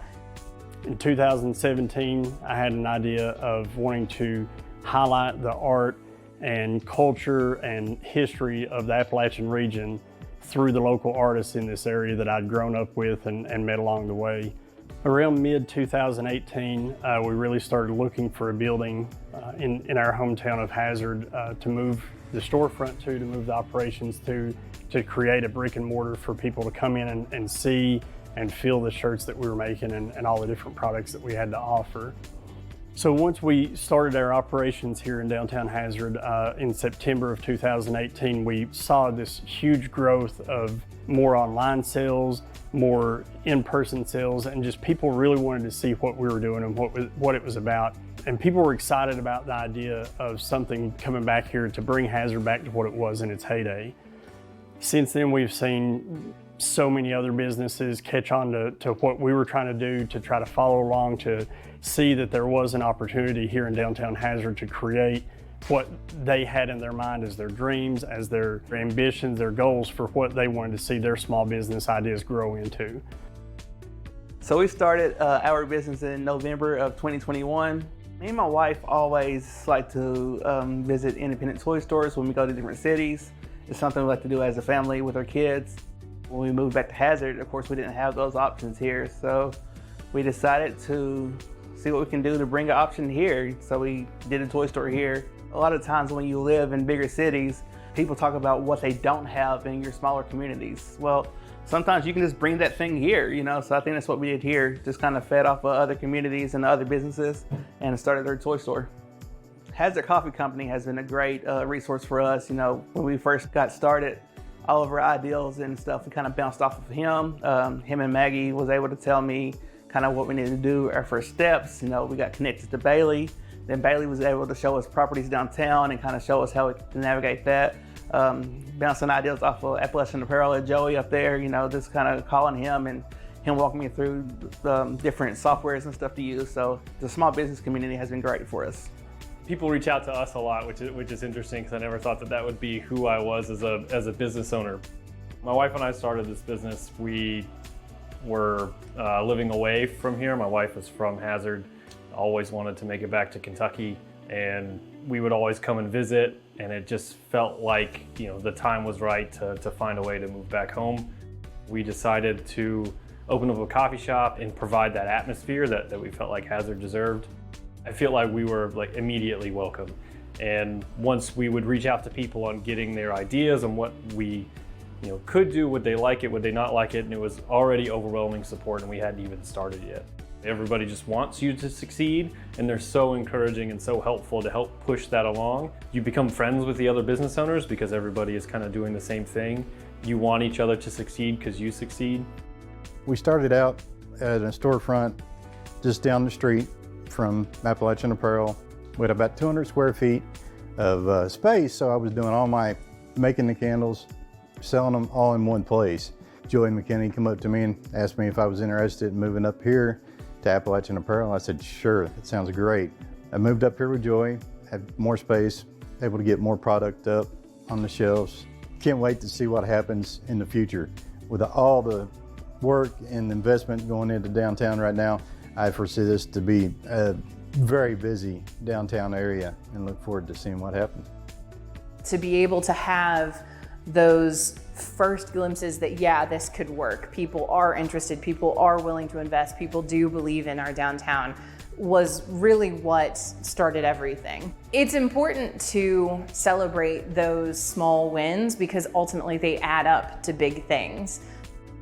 We've really seen a tremendous growth with what SOAR has been able to offer to us as far as resources and encouragement and advertisement and help in so many different ways that me as a small business owner, I wasn't aware that I needed help in some of those areas. If you're looking to grow your own small business or you wanted to start your small business, you have an idea, I encourage you to look at SOAR, reach out to them, and check out their complete guide.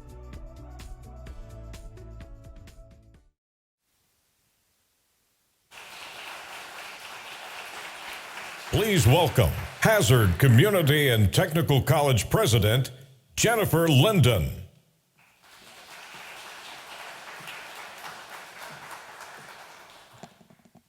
Hello. Greetings from Hazard Community and Technical College. We are so pleased to be able to host the SOAR Focus Summit on our Hazard campus. And I hope that while you're here, you go across the hall and check out our tables. We have our K-Tech Youth Apprenticeship Program. We also have highlighted many of our HCTC programs, and many of them can be completed tuition-free through our Work Ready Scholarship. And of course, we have our University Center of the Mountains, where we offer 44 different bachelor's degrees, 43 different master's degrees, and 6 different doctoral level degrees, all through our higher education partners, and all of these can be completed right here in Hazard. I also want to highlight our Kentucky School of Bluegrass and Traditional Music. You heard from two of our students yesterday when they sang the national anthem, and I hope that everyone enjoyed that. I thought that they did an amazing job. So I want to give them a hand.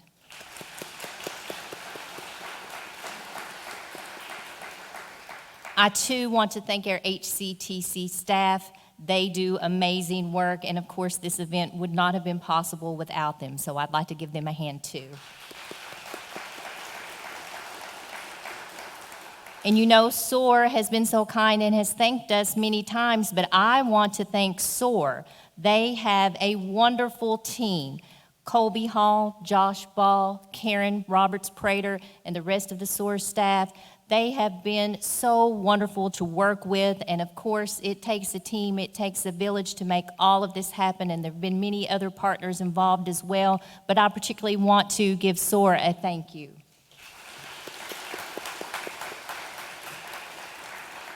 They have such a way of bringing Appalachians together, and when one of us does better, we all do better.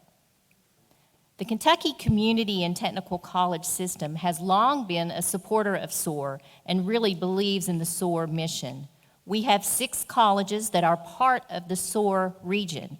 Those are Hazard, Southeast, Big Sandy, Ashland, Maysville, and Somerset, and we are proud to assist SOAR with their work. I'm really glad to see that the summit today is focused on entrepreneurship. Hazard Community and Technical College is a member of the National Association of Community Colleges for Entrepreneurship, and we provide entrepreneurial training both to adult students but also to our K-12 partners as well. In fact, one of the first jobs I had here at HCTC was working in our Business and Industry Technical Assistance Center.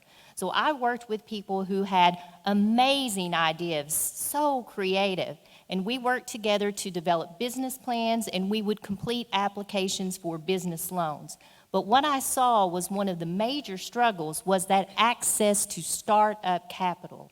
So I'm really pleased that that topic is going to be addressed this afternoon, as well as continuing with other topics to help people be successful entrepreneurs. So I hope that you enjoy the rest of your summit, and thank you very much for your time.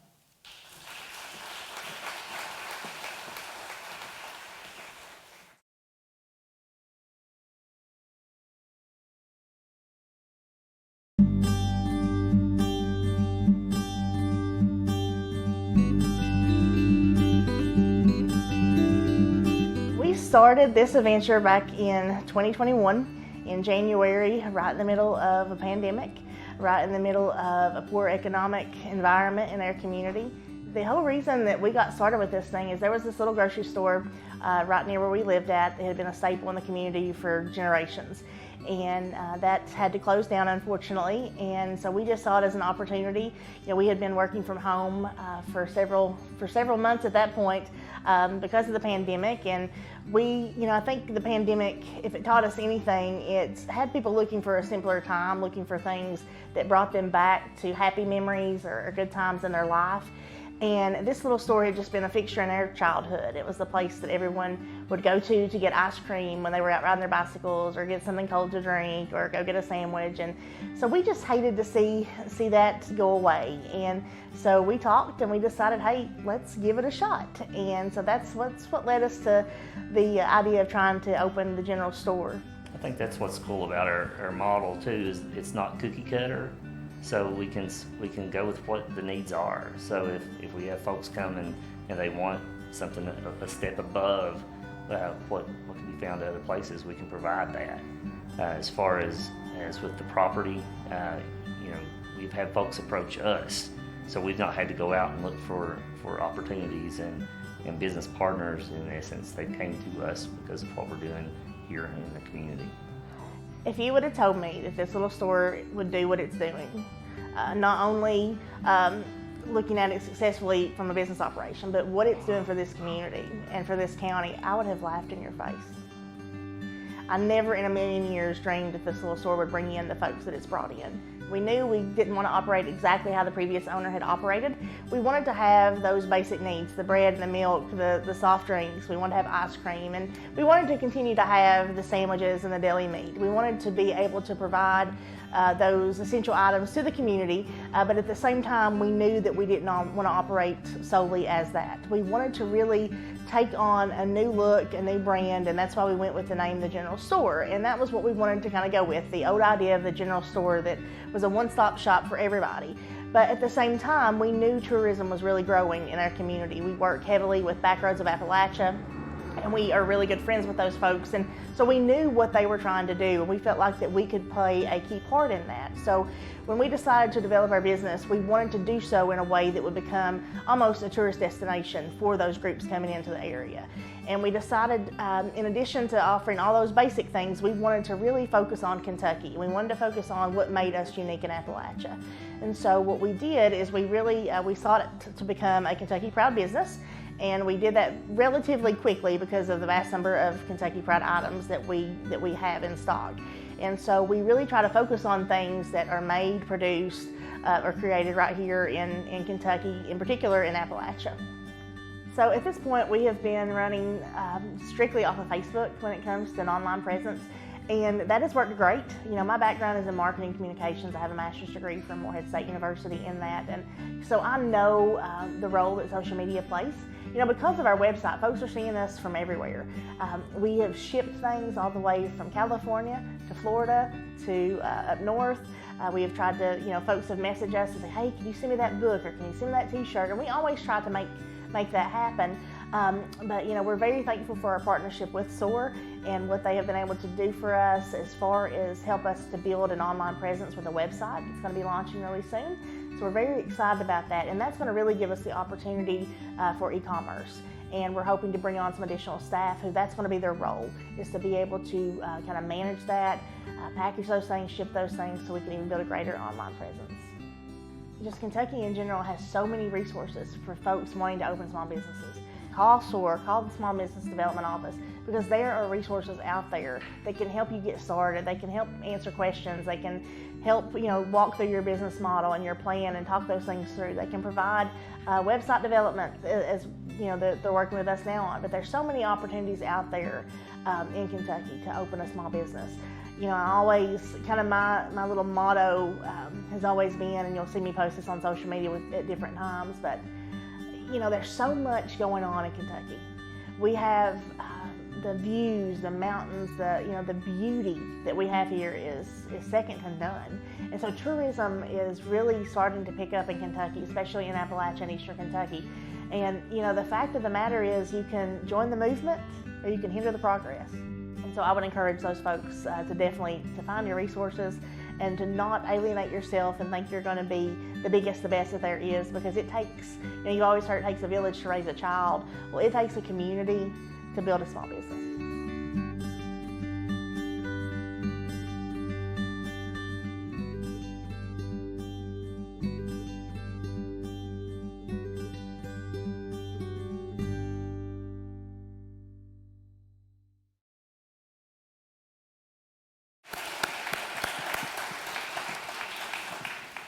Good afternoon, everybody. My name is Jeff Marietta. I'm the founder of Invest 606 and yeah, shout out. All right, thanks. All right. Got a good crowd here. I'm the director of the Appalachian Impact Fund with the Foundation for Appalachian Kentucky, which has its headquarters here in downtown Hazard. Love Hazard and love all the businesses we've been seeing. So we need money. Entrepreneurs need money. And we have this incredible panel here with us. We've got Stephen Taylor, the development director for the Kentucky Highlands Investment Corporation, Rick Newsom, president of Community Trust Bank, Jim Hart, executive director of the Appalachian Investors Alliance, and Kelby Price, managing partner at Key Horse Capital. Congressman Rogers says an idea without funding is a hallucination. And I could not agree with him more. You need money to start a business. And you need to find money. You can't just build a business all off your own money, because we're not rich. So you have to go to people who have money and borrow or get them to invest in you to build your business. And so today we're going to talk about that. We're going to talk about angel investment. We're going to talk about traditional investment.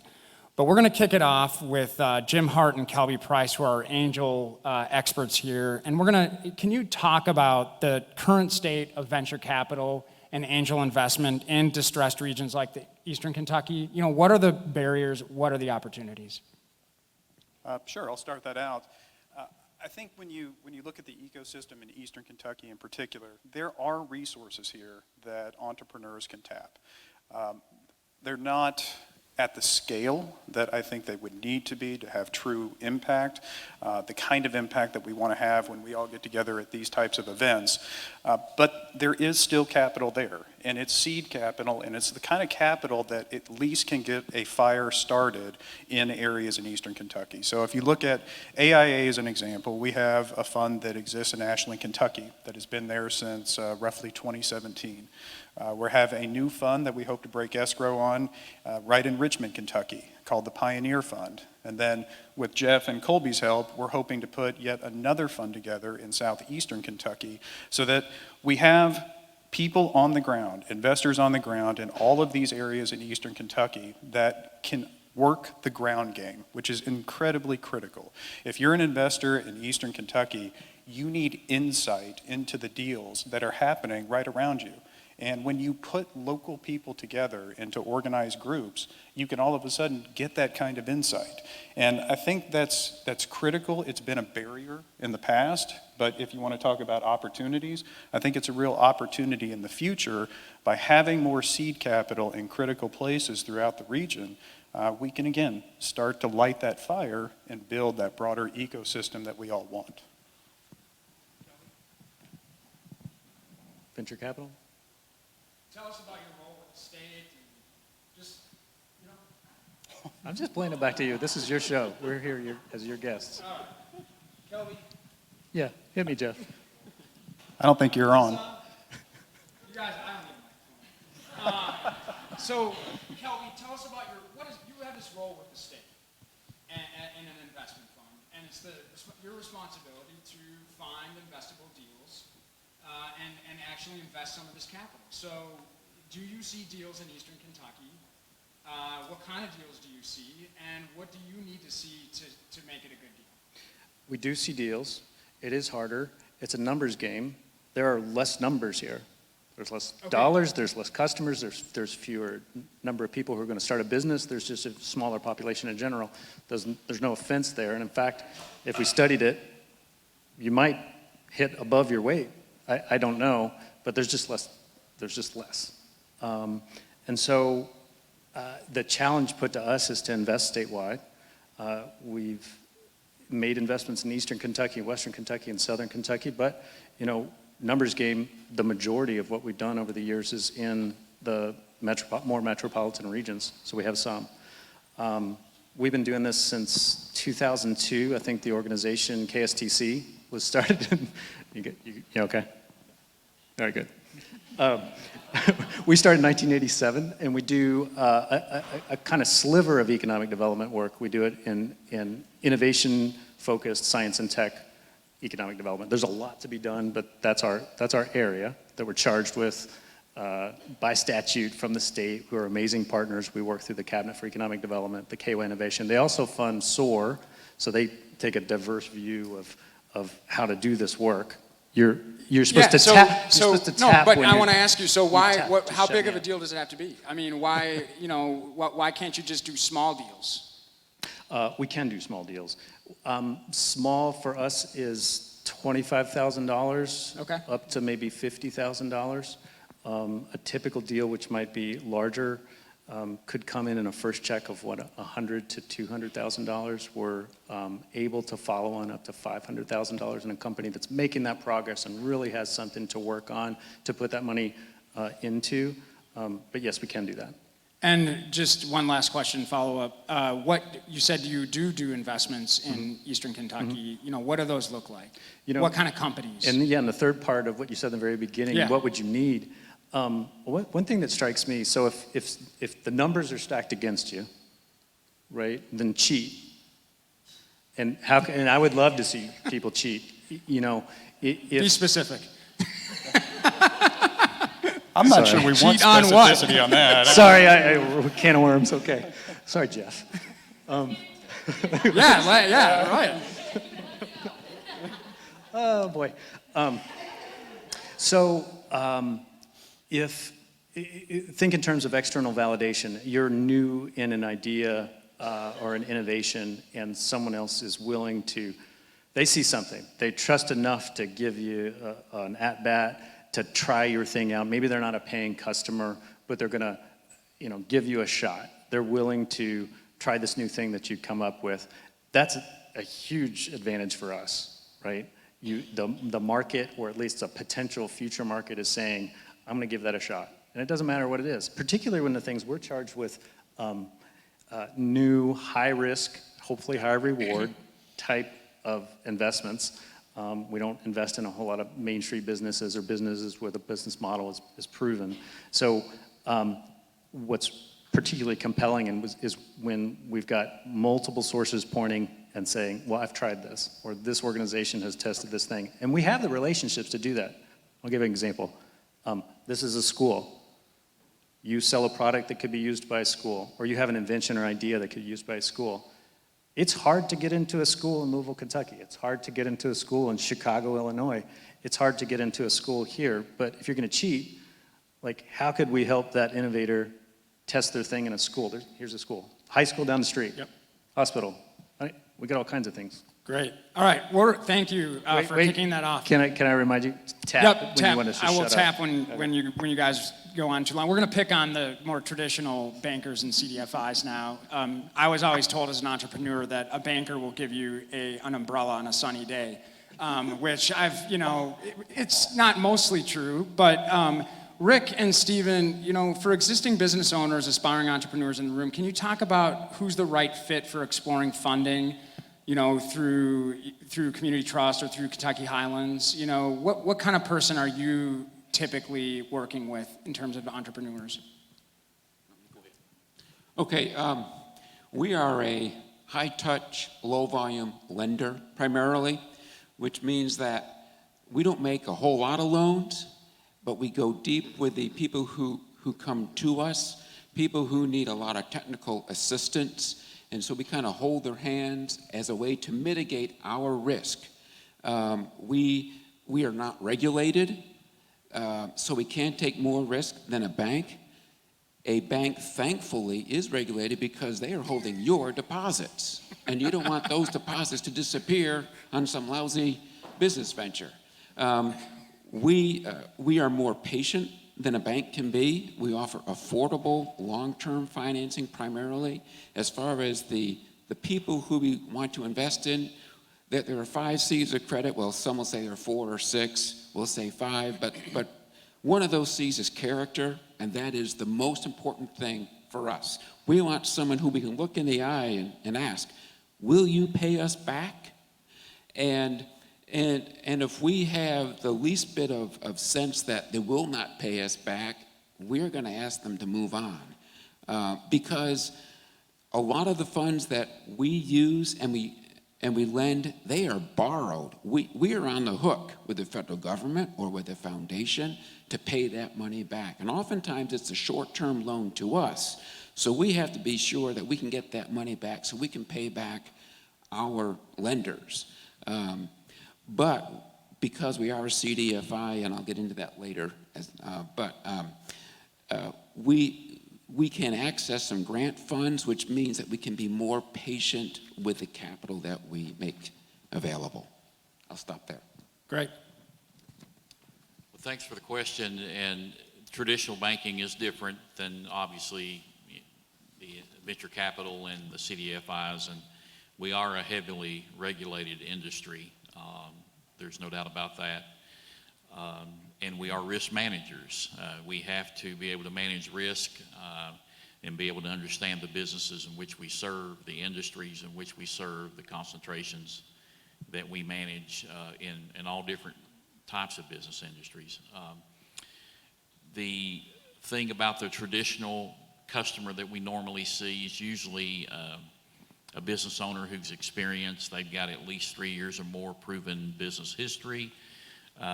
We are a cash flow lender, which means they've got to generate enough cash to serve their debt obligations, and so they have to provide evidence of that with their financials. We're going to be looking at their income statement and their balance sheets very closely. Our credit analysts do that. And they're also people, they're going to have a business that has value and hopefully equity in that business if they want to expand, or they want to reach out and maybe start a new venture. And we do work with startup businesses. And so we do have the ability to work with people in startups, but they do have to have some what we call skin in the game. They got to have some equity. That equity can come from their pocket. It could come, some of it could come from outside sources like maybe these guys here. And the saving grace for us is we are the #1 community bank SBA lender in Kentucky and have been for 13 years. And the SBA has made it possible for us to do deals that we ordinarily would have to pass on, and they are a terrific partner for us, as is the USDA. So that's kind of the customer that we look at, that we talk to. Great, wonderful. #1 for 13 years, that's amazing. And I think this brings out a great point. I love the way you described what you're looking at, cash flow, you know, and 3 years of business, I mean, and that's your traditional banks. And so, you know, I've heard this word stacked capital. You know, I heard people talk about it, and I didn't know what it meant until I actually started a business that actually stacked capital. And what that looks like for those of you who are like, what does that mean? You take traditional lending and a bank loan, and then you get some angel investment, and then you put in some of your own money, and then you go ask your mom and dad to put in some money, and you stack these things all together to get your business up and running. And so, you know, as you think about that kind of collaboration, what sort of deals have you seen where you've seen that stacked capital successful? What does that deal look like? And we'll just, Kelby, why don't you start us out, and we'll just go down the line. Not enough, I suppose. We're really early stage, and when we're looking at a company, they usually aren't the right fit for the sources that are further up the stack just yet. So you're like just a one stack in that layer, basically, because the bank hasn't come in yet, right? So that stack, you know, goes from, let's say, high risk is at the bottom, hopefully high reward, right? And then we go further up. We got less and less risk, right? But less and less reward, and that's how you want your savings to be invested, and the venture on the other side. So we're early, so yeah, there's not a lot of other people in there yet. Well, maybe let's just jump to Jim, because you're one layer up on that stack, kind of. Sort of. I mean, you know, when we look to blend a capital stack and work with a traditional lender, you know, there has to be collateral there of some sort. You've got to be able to make it through underwriting. So if they're willing to finance, say, 70% of your needs, and you need 30% of other equity or working capital to bring to the party, just as an example. I'm not holding you to that. But as an example, if that's the ratio that you need, then you know what you need to go out and you need to pursue, either from venture or early stage. And then, to the point you made earlier, do you have friends and family? Do you have anything else at the party? But if you don't have collateral to meet basic underwriting, that capital stack is going to be really hard to put together with a debt component. So just keep that in the back of your mind. And you might say, well, I'm a brand new business. How can I have collateral? Well, therein lies the problem. That's why there has to be an incremental approach to how you mature your business using higher risk capital in those early stages to get to the point where you can become bankable, and you know, we can partner together to put a capital stack together that really starts to accelerate your growth. So I guess the big takeaway is understand where you're at, try and have a good understanding of the resources. You have 4 pockets of resources on the stage right now. Understand where you interact with them, what you can do with their capital to grow your business, and incrementally use them in a way that is most beneficial and, quite frankly, cost effective. We're expensive, but we're also higher risk. They are very affordable, but also there's a higher standard for underwriting. So know the spread in between and pick accordingly, and I think you might be able to find sources of capital that can meet you where you're at. And that's the key thing.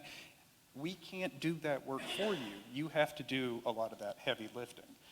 So just be prepared to do that. And there's resources like SOAR, there's other, I'll be honest with you, I found resources at this conference I didn't even know existed. There are plenty of resources in the state to help you through this particular dialogue. Go find them and put numbers to what you're trying to accomplish. And I think you'll get there pretty quickly. Great. Rick, Stephen? There was a project which I worked on some time ago where there were 3 owners to this business and they needed to expand their operations. They were working on 6,000 square feet. They were a machining company, and they would take their forklifts at night and move their equipment around to get ready for the next day because they were so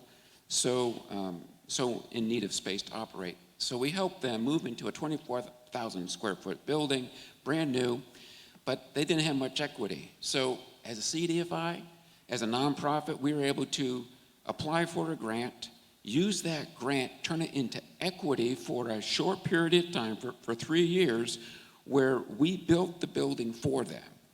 We owned the building, but at the end of 3 years, they could buy that building then at a rate and term that they could sustain.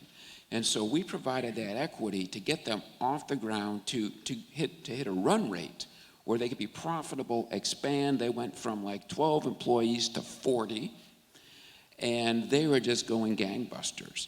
And in the process, we brought on board about 3 or 4 other CDFIs, state money, and a bank. And so this company then had a lot of other lenders that they could reach out to when they tapped us. That's great. Rick?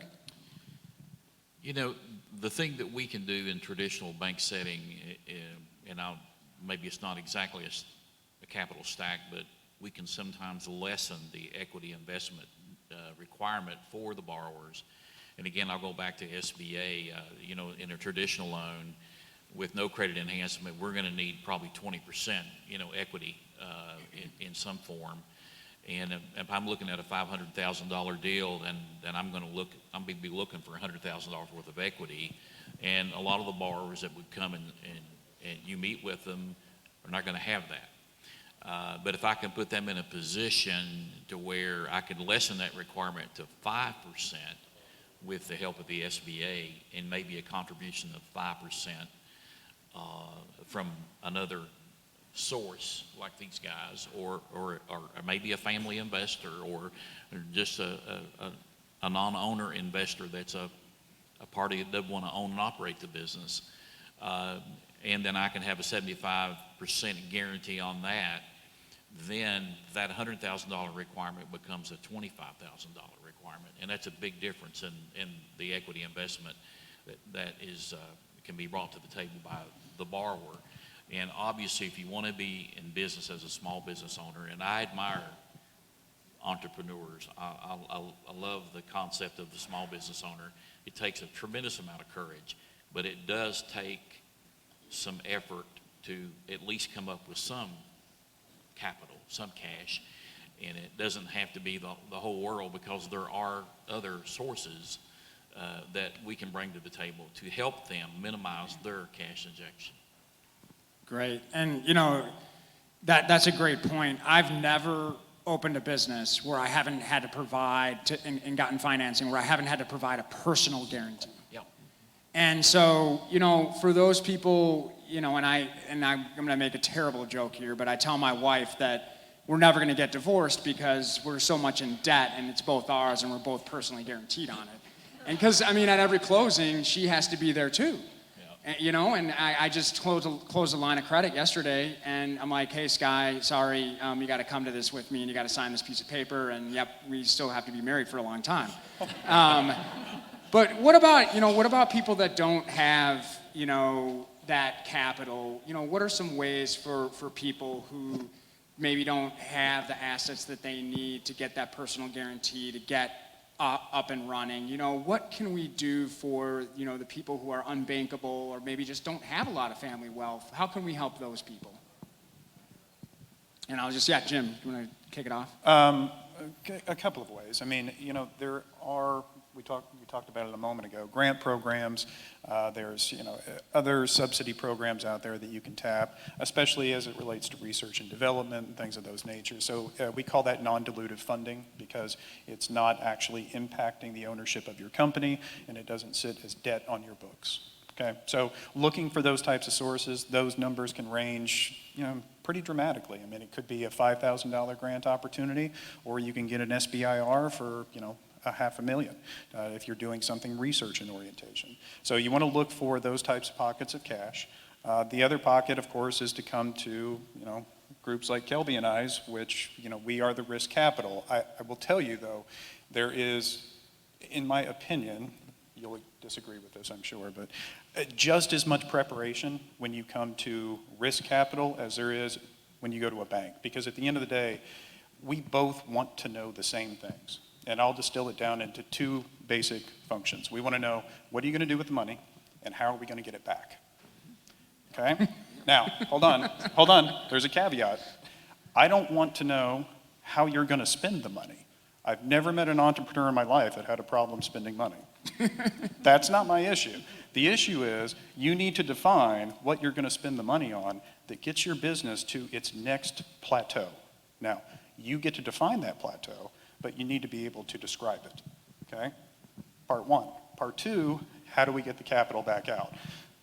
Banks, very good at this. Early stage investors, we need you to answer the same question. So if you're offering us equity, that's great.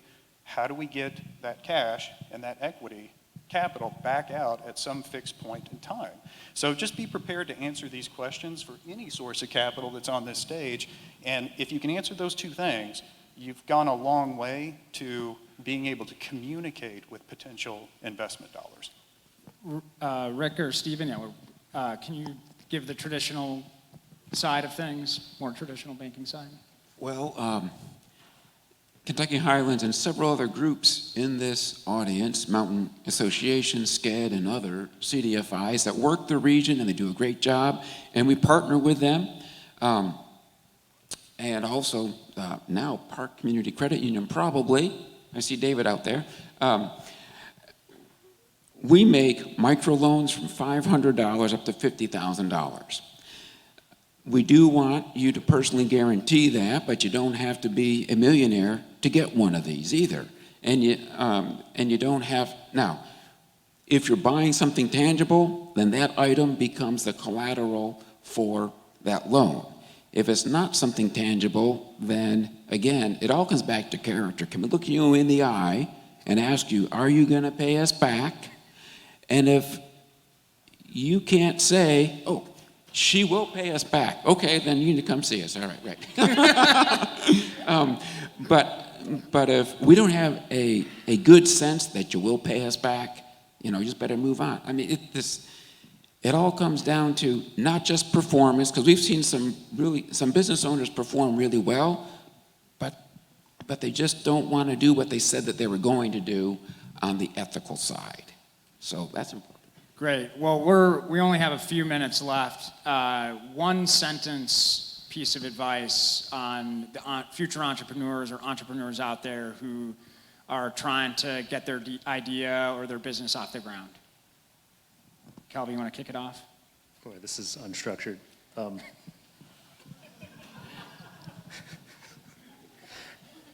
Validate. And if you're the entrepreneur, don't sit on whatever you're doing. It's ugly. Go ask somebody to try it. Don't take their money, just get them to try the thing. Because that's the collateral we look for. If someone is willing to do your thing, or they can tell your story for you, or they can say, oh, this is solving my problem. We'll look to the future about how you're going to make money. We don't care. The collateral is that early stage validation or that prototyping, that minimum viable product. And for the folks who aren't entrepreneurs and you're helping entrepreneurs, help them validate. Help them test somewhere. You have a friend, you have a network. I know you have someone who could be a customer. They don't have to buy it. Try it. Great. Okay.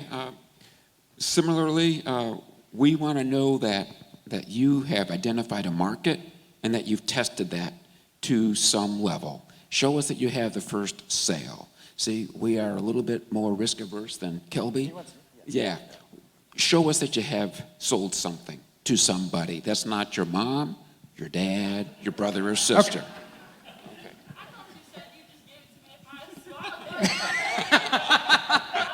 He did.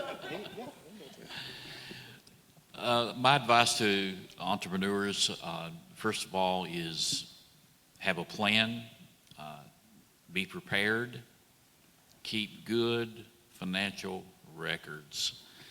We have people who get into business and they're really good at their craft. They're experts. They have a gift they can use and they can make money with it, but they don't manage the business side of things. They've not taken that step to get the help they need, to get them more prepared. Yes, you do need a financial advisor besides your banker. You need a CPA or whoever, a tax advisor.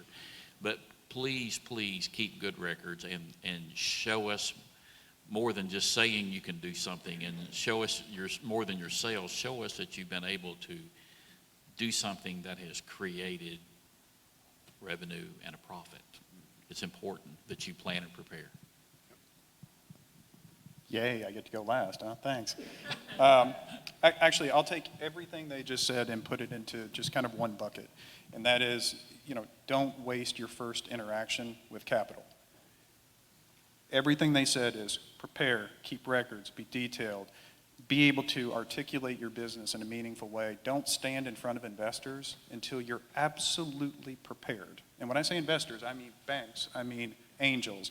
Absolutely prepared to deliver your message in a way that inspires confidence in what you're trying to accomplish. We want to help you create value. You have to show us that you've put in the work to have a plan to create that value. So don't waste that first interaction. Great, and I was just told we're going to have a couple questions, and we're going to fit it in a minute. Do we have any questions? All right. Okay, so our model is a nonprofit, right? But the model is I help people. I'm a grant writer, so I write grants for other companies, right? Never have success writing grants for myself. That's so weird, but we can get them all day long for everybody else. And then we help people either start businesses or find jobs, and we help HR. That's the mission side. That's why we're a nonprofit. We don't really charge for those services. But training, we do Microsoft training, coding training, that kind of thing. We have a computer lab. That is the marketing money side of the business. Would it help if we made that a for-profit company on its own? Would that be more appealing to an investor? I get asked this question all the time. Should a nonprofit split into a for-profit arm, or vice versa? Should a for-profit split into a nonprofit arm? I don't believe it's necessary. Here's the difference, though. You're an impact-oriented organization. You need to find impact investors. That is another thing that we probably should have talked about a little bit more, but finding the right audience for what you're trying to accomplish is critically important. If you're an impact-oriented organization and you go and pitch to an angel group that only likes to invest in, medical device, poor fit. But there are plenty of impact investors out there that are looking to fund missions that accrue value to broader society as opposed to accruing value to just shareholders. You just got to find that audience. That's great. One more question.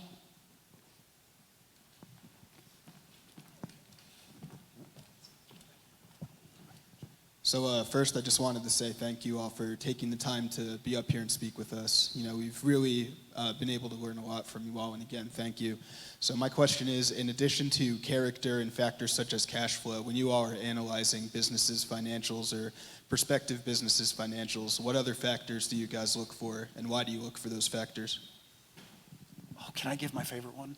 If it's one word. It's three. Three, okay, three. And then Rick and Steven. Care and preparation. Your credit history does matter. If your credit score is 560, you're going to have a hurdle. So that does matter. And it matters to us too, but capacity. Can you execute the idea that you are presenting? Calvin? The reason we need the external validation is because they're often pre-revenues, so there are no financials.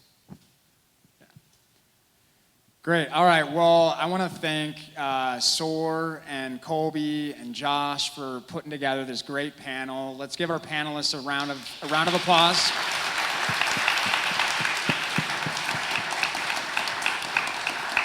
And you guys, these guys aren't going to run away. So if you have questions and you want some money, show the banker your credit report. No, just kidding. All right, thanks everybody. I think we're going to wrap things up and on to the next speaker's incredible. So stick around for the next speaker. All right, thank you.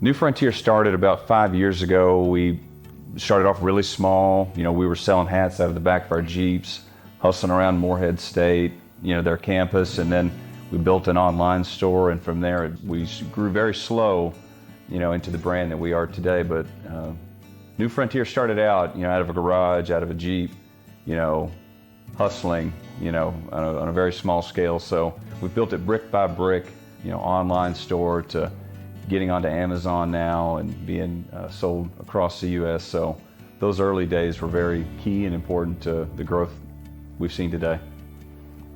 It's being an entrepreneur in Appalachia and being from Appalachia is one of the coolest things to us, and we take a lot of pride in that because, being from here, growing up here, not everybody gets to do something creative. They don't get to live out their dreams and chase them down. So we feel really lucky to be able to do that. So at New Frontier, our mission is to bring sustainable wares and produce them in Appalachia and spread them globally. Each and every day we spread our Appalachian roots globally through what we do, and that just happens to be through clothing. As we progress into the future, pivoting our compass towards a sustainable path into what we do is very important to us, and we're working towards that each and every day. Yeah, and one would think you'd have to be in like a tech hub in, Austin or Brooklyn or Asheville to do something sustainable, futuristic in textiles, or even in that fashion lane. But we take a lot of pride in doing it here off the grid in East Kentucky, Appalachia. It's a great place to work from. We built our brand here, we're based here. Every time somebody gets a package from New Frontier, it says, proudly designed in Appalachia. Chasing dreams here is totally something that's doable. It's not a far off crazy thought that you can chase your dreams from Appalachia or be based from here. With COVID, I think we've all learned that you can work off the grid. You don't have to be, in the big city or anything like that, and we take a lot of pride in that. As far as challenges go and starting a business or being an entrepreneur in this region, I would say early on it was, reach and people, like being in a rural area, being off the grid, so to speak. You're not a huge city with a ton of connections and a lot of people, but the great thing is everybody's got the internet and social media is free. You can reach so many people through Instagram, Facebook, and our online store. Like that's what's really helped us grow today, is putting a lot of eggs in that basket, working on our online store and keeping our socials clean, as we like to say. We put a lot of effort in that, and you can see that as an obstacle, not having a ton of reach of where you're at. But if you work hard in other areas, you could operate off the grid and not have to be in a huge tech hub or a big city. My advice to somebody starting a business or thinking about becoming an entrepreneur, be authentic. Don't be afraid to be yourself. We both have accents. I know that gets talked about a lot, but you'd be surprised. You go out west, you go to other places, we all know what they say, but that's what makes it, I feel like, makes us unique. I embrace that. That might sound corny, but that's one of the first things that, the bit of advice that I would give somebody, because, it's hard to replicate you. Be yourself and lean into your own voice. We started literally just from scratch. Had plenty of people tell us no, to not do this, and to, try something else. Some guy said we should go sell cars. Said there's more money in selling cars than starting an online brand. But, like the people at SOAR have been so helpful, with resources, advice. Many of them have been in the trenches, so to speak, and I feel like they are a great tool and source to use when you're thinking about starting something or you have questions about it.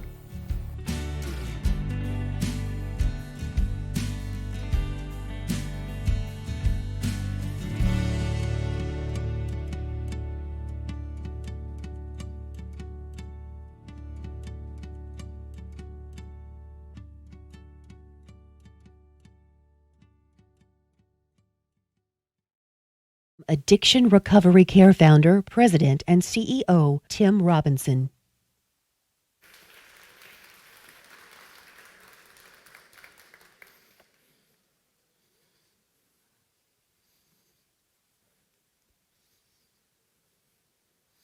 Good afternoon. I'm glad that I get to come after lunch, so I'm not standing in between you and eating. So I just want to start by thanking SOAR, Colby, Josh, and what SOAR means to our region. They really are convening Eastern Kentucky, and the connections that are made at conferences like this create synergy. And that synergy then grows into regional opportunities for our region. And then out of that comes jobs. But I think just as important as jobs is the work they're doing is helping to improve quality of life here in the mountains. And so when I think we look at where SOAR is today, it's doing what Congressman Rogers envisioned it would do when he put all this in motion. So thank you all. So I was asked to talk about entrepreneurship and destiny-based solutions. And so I'm going to just jump right into talking about the first question that any entrepreneur should ask. And that is the why question. They often talk about every business should start with a why question. And that why question is a purpose, a belief, or a cause that is the life force of your business. And people get into business for different reasons. I've not seen successful, sustainable businesses if the why question is just to make money. You really need to be thinking about a problem to solve. Because if you don't have a true problem to solve, then there's going to be a lot of hard times. Our organization, to get to where it is today, went through a lot of hard times. And the desire just to make money won't get you through that. You've got to have a passion for the problem you're trying to solve. And so a business, I think, is going to be most successful if it's based in purpose. And we heard this from the previous panel. It also takes character to succeed. You may not be able to have character sometimes to get off the ground, but if it's going to grow, you're going to have character. Short-term gains won't turn into long-term success without that character. And so what's my question, my why? Well, first thing I want to say is poverty is a part of my why. I'm from Martin County, the place where Lyndon Johnson launched the war on poverty. And it's the poorest part of the poorest county in the 1960s. I'm from a little community that doesn't have a post office anymore called Pilgrim. I was born in a house without indoor plumbing. My mom was the youngest of 14 children, and she was the only one to graduate high school. And no one in our family had ever graduated college. That reality of poverty, when I thought I'd done some of the things to get out of that by going off and getting a bachelor's degree, going and getting a law degree at the University of Kentucky, coming back, buying a house in a nice subdivision, a new SUV, I realized that I was still struggling because at the same time I was drinking myself to death. I started drinking when I found out that my mom had terminal lung cancer in my first year of law school. And that started an 8-year battle with alcoholism, and I literally almost drank myself to death. And so I thought getting out of poverty meant just education. I thought it meant getting a good job and having a nice house and not having to worry about the basics. But I found myself still in a place of poverty because I was still spiritually poor. And so for me, my first step out came through a faith awakening that helped me develop a passion that once I got out of alcoholism, I wanted to help other people. So in 2008, I started the organization that I lead today. And I went from a prosecutor who was prosecuting people for things that I was doing as an alcoholic to a prosecutor that saw the devastation and immediately also saw a why question that I wanted to jump in on. So today, from 2008, starting the organization, stopping to practice law, founding the organization, working as a volunteer for the first couple of years. Now we're 1,000 employees, 35 plus centers in 20 plus counties. We just announced plans for Virginia. We just agreed to terms for a lease in Ohio, so now we're moving into other places in Appalachia. So now this problem that was personal to me, alcoholism, is really the same as the other big problem that we see in Central Appalachia, which is the opioid crisis. And you all know it. And it's not just an opioid crisis anymore.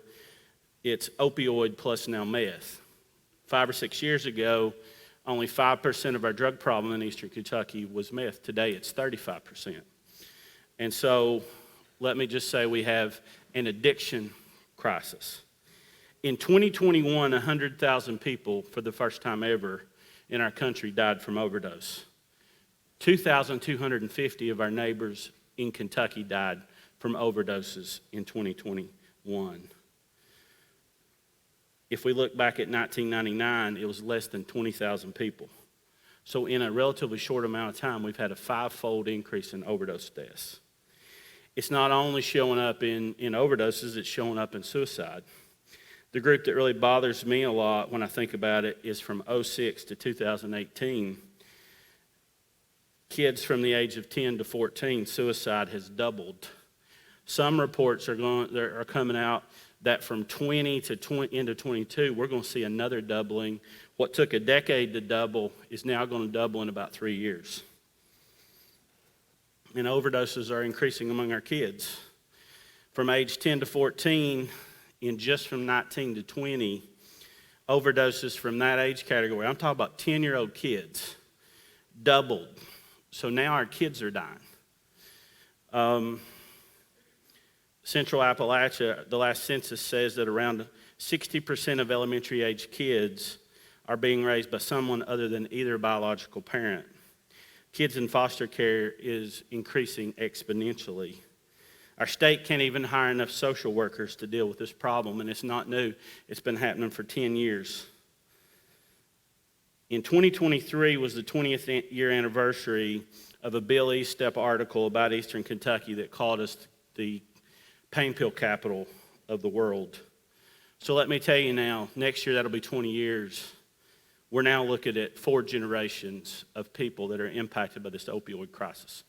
4 generations. It's been 20 years since we paused and said we have this huge problem. And then let's talk about workforce participation, because that's a big thing that I know SOAR is focused on. We're at a 40-year low in workforce participation. Some researchers at Ohio State says that one of the big reasons, of course, we've got some baby boomers leaving the workforce. But the biggest thing they see is prime-age men are leaving the workforce at historic levels. And that's the reason that we're at that point. And here's what's interesting. Half of prime-age men today that are not working, half of them are taking pain meds every day. They're taking an opioid every day. And of that, 2/3 are opioid prescription meds. And they can't tell for sure, the research is ongoing, if these men have given up hope on meaningful employment or it's from a legitimate pain from working. But they have said that what they are able to find is that opioid crisis is not just based on unemployment. So it's just not economic poverty. There's some other things. And what they're finding is that it's in regions not based on unemployment, but places that have lost their high-paying jobs where someone can make $70,000 or $80,000 a year and have a living wage and raise a family. Places like steel mills closing, manufacturing jobs going, or coal mines shutting down. And so when we have this loss of economic opportunity, it causes a different level of poverty that's not just economic. It really hits at the hope that people have. So the problem summary then is poverty, and it's not just economic, but it's at a spiritual level. One of the things that I've come to realize is that we're not going to alleviate poverty, we have to replace it. And when I talk about destiny-based solutions, what I'm talking about is replacing poverty with destiny. We believe over the years that we've looked at some of the elements of poverty. We've treated tens of thousands of people in our facility. And here what we think are the elements of poverty. Pride leads to fear, leads to despair, leads to woundedness to anxiety, to dysfunction and self-centeredness. And that's what you get when you find someone in spiritual poverty. To replace it, you have to have something to replace it with. You can't just alleviate those things. You have to replace it. So what Destiny says we're going to replace pride with humility, fear with faith, despair with hope, woundedness with healing, anxiety with integrity, and dysfunction with equipping, and self-centeredness with purpose. So these are the elements of destiny that I'm talking about when we talk about destiny-based solutions. Humility, faith, hope, healing, integrity, equipping, and purpose. For humility, we have to help people understand their dignity and their potential. For faith, people need a way for forgiveness to forgive themselves, to seek others' forgiveness. Hope is about people and place. It's about community. And healing is not just medical and clinical, but it's also spiritual, and it's also about reconciling relationships. And that if you want peace in your life, you have to have integrity. And then you have to have social capital. You have to be equipped. We tell people that then you can get ready for purpose because there's destiny in all of our in all of our DNA. And really what destiny means is all these things that's been happening for you, you do for somebody else. For us, we saw this turning point of understanding destiny when we started our Peer Support Academy. It's been featured at SOAR before. And basically, when we started offering job training in our facilities, our demand for later phase job training and for later phase care doubled immediately. We'd had addiction professionals said it's the first time ever they'd ever seen treatment motivation double. And that's what we've seen today. And today our organization's 1,000 people, half in recovery, 33% former clients, living their God-given destiny of living their life for others, because destiny works, and destiny is a culture, and destiny is the opposite of poverty. And it's working not just for addiction, it's working. We've started Second Chance Auto, Second Chance Lawn, Masterpiece Cafe, Masterpiece Kitchen, Three Sisters Events, Mountain Movers Theater Company, Carpenter's Village, that just built shelves to hold materials in our facilities and now are looking at different things that they can build, that we're creating internships and job training programs in all these different fields, working on a welding program. A lot of these things I've talked about has also helped us revitalize downtown Louisa and Lawrence County.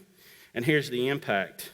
Lawrence County, in the last 10 years, lost AK Steel jobs, power plant jobs, coal mining jobs. But we were the only rural county in central Appalachia that increased in population. We were supposed to lose 5% in population. We gained 5% in population. And so there in Lawrence County, poverty is being replaced with destiny. We got 500 employees there. They're living their destiny, and it's contagious, and other people are catching it. So today I want to give a call to entrepreneurship, a call to destiny-driven businesses. And entrepreneurs never do it alone.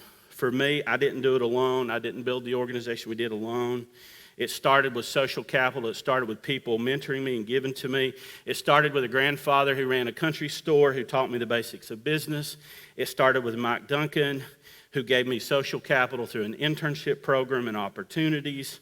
It started with my dad, who sacrificed for my education. And all these folks ever asked is for me to pay it forward. So here's how I'm going to close. If you're thinking about becoming an entrepreneur, take the risk, start that business, but answer first the why question. Solve a problem, and then live into your business your destiny. And when you get successful, if you want your success to grow, start helping other people live their destiny. This is the secret to success, is what's been given to you, what's been done for you, what's been poured into you. the people that help you get out of your poverty and live your destiny.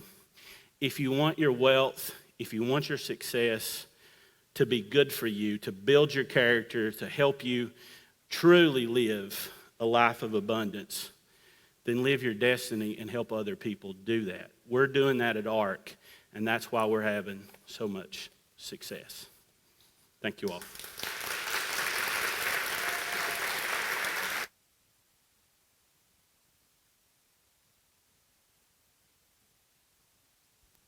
Please welcome Whitaker Bank CEO, Elmer Whitaker.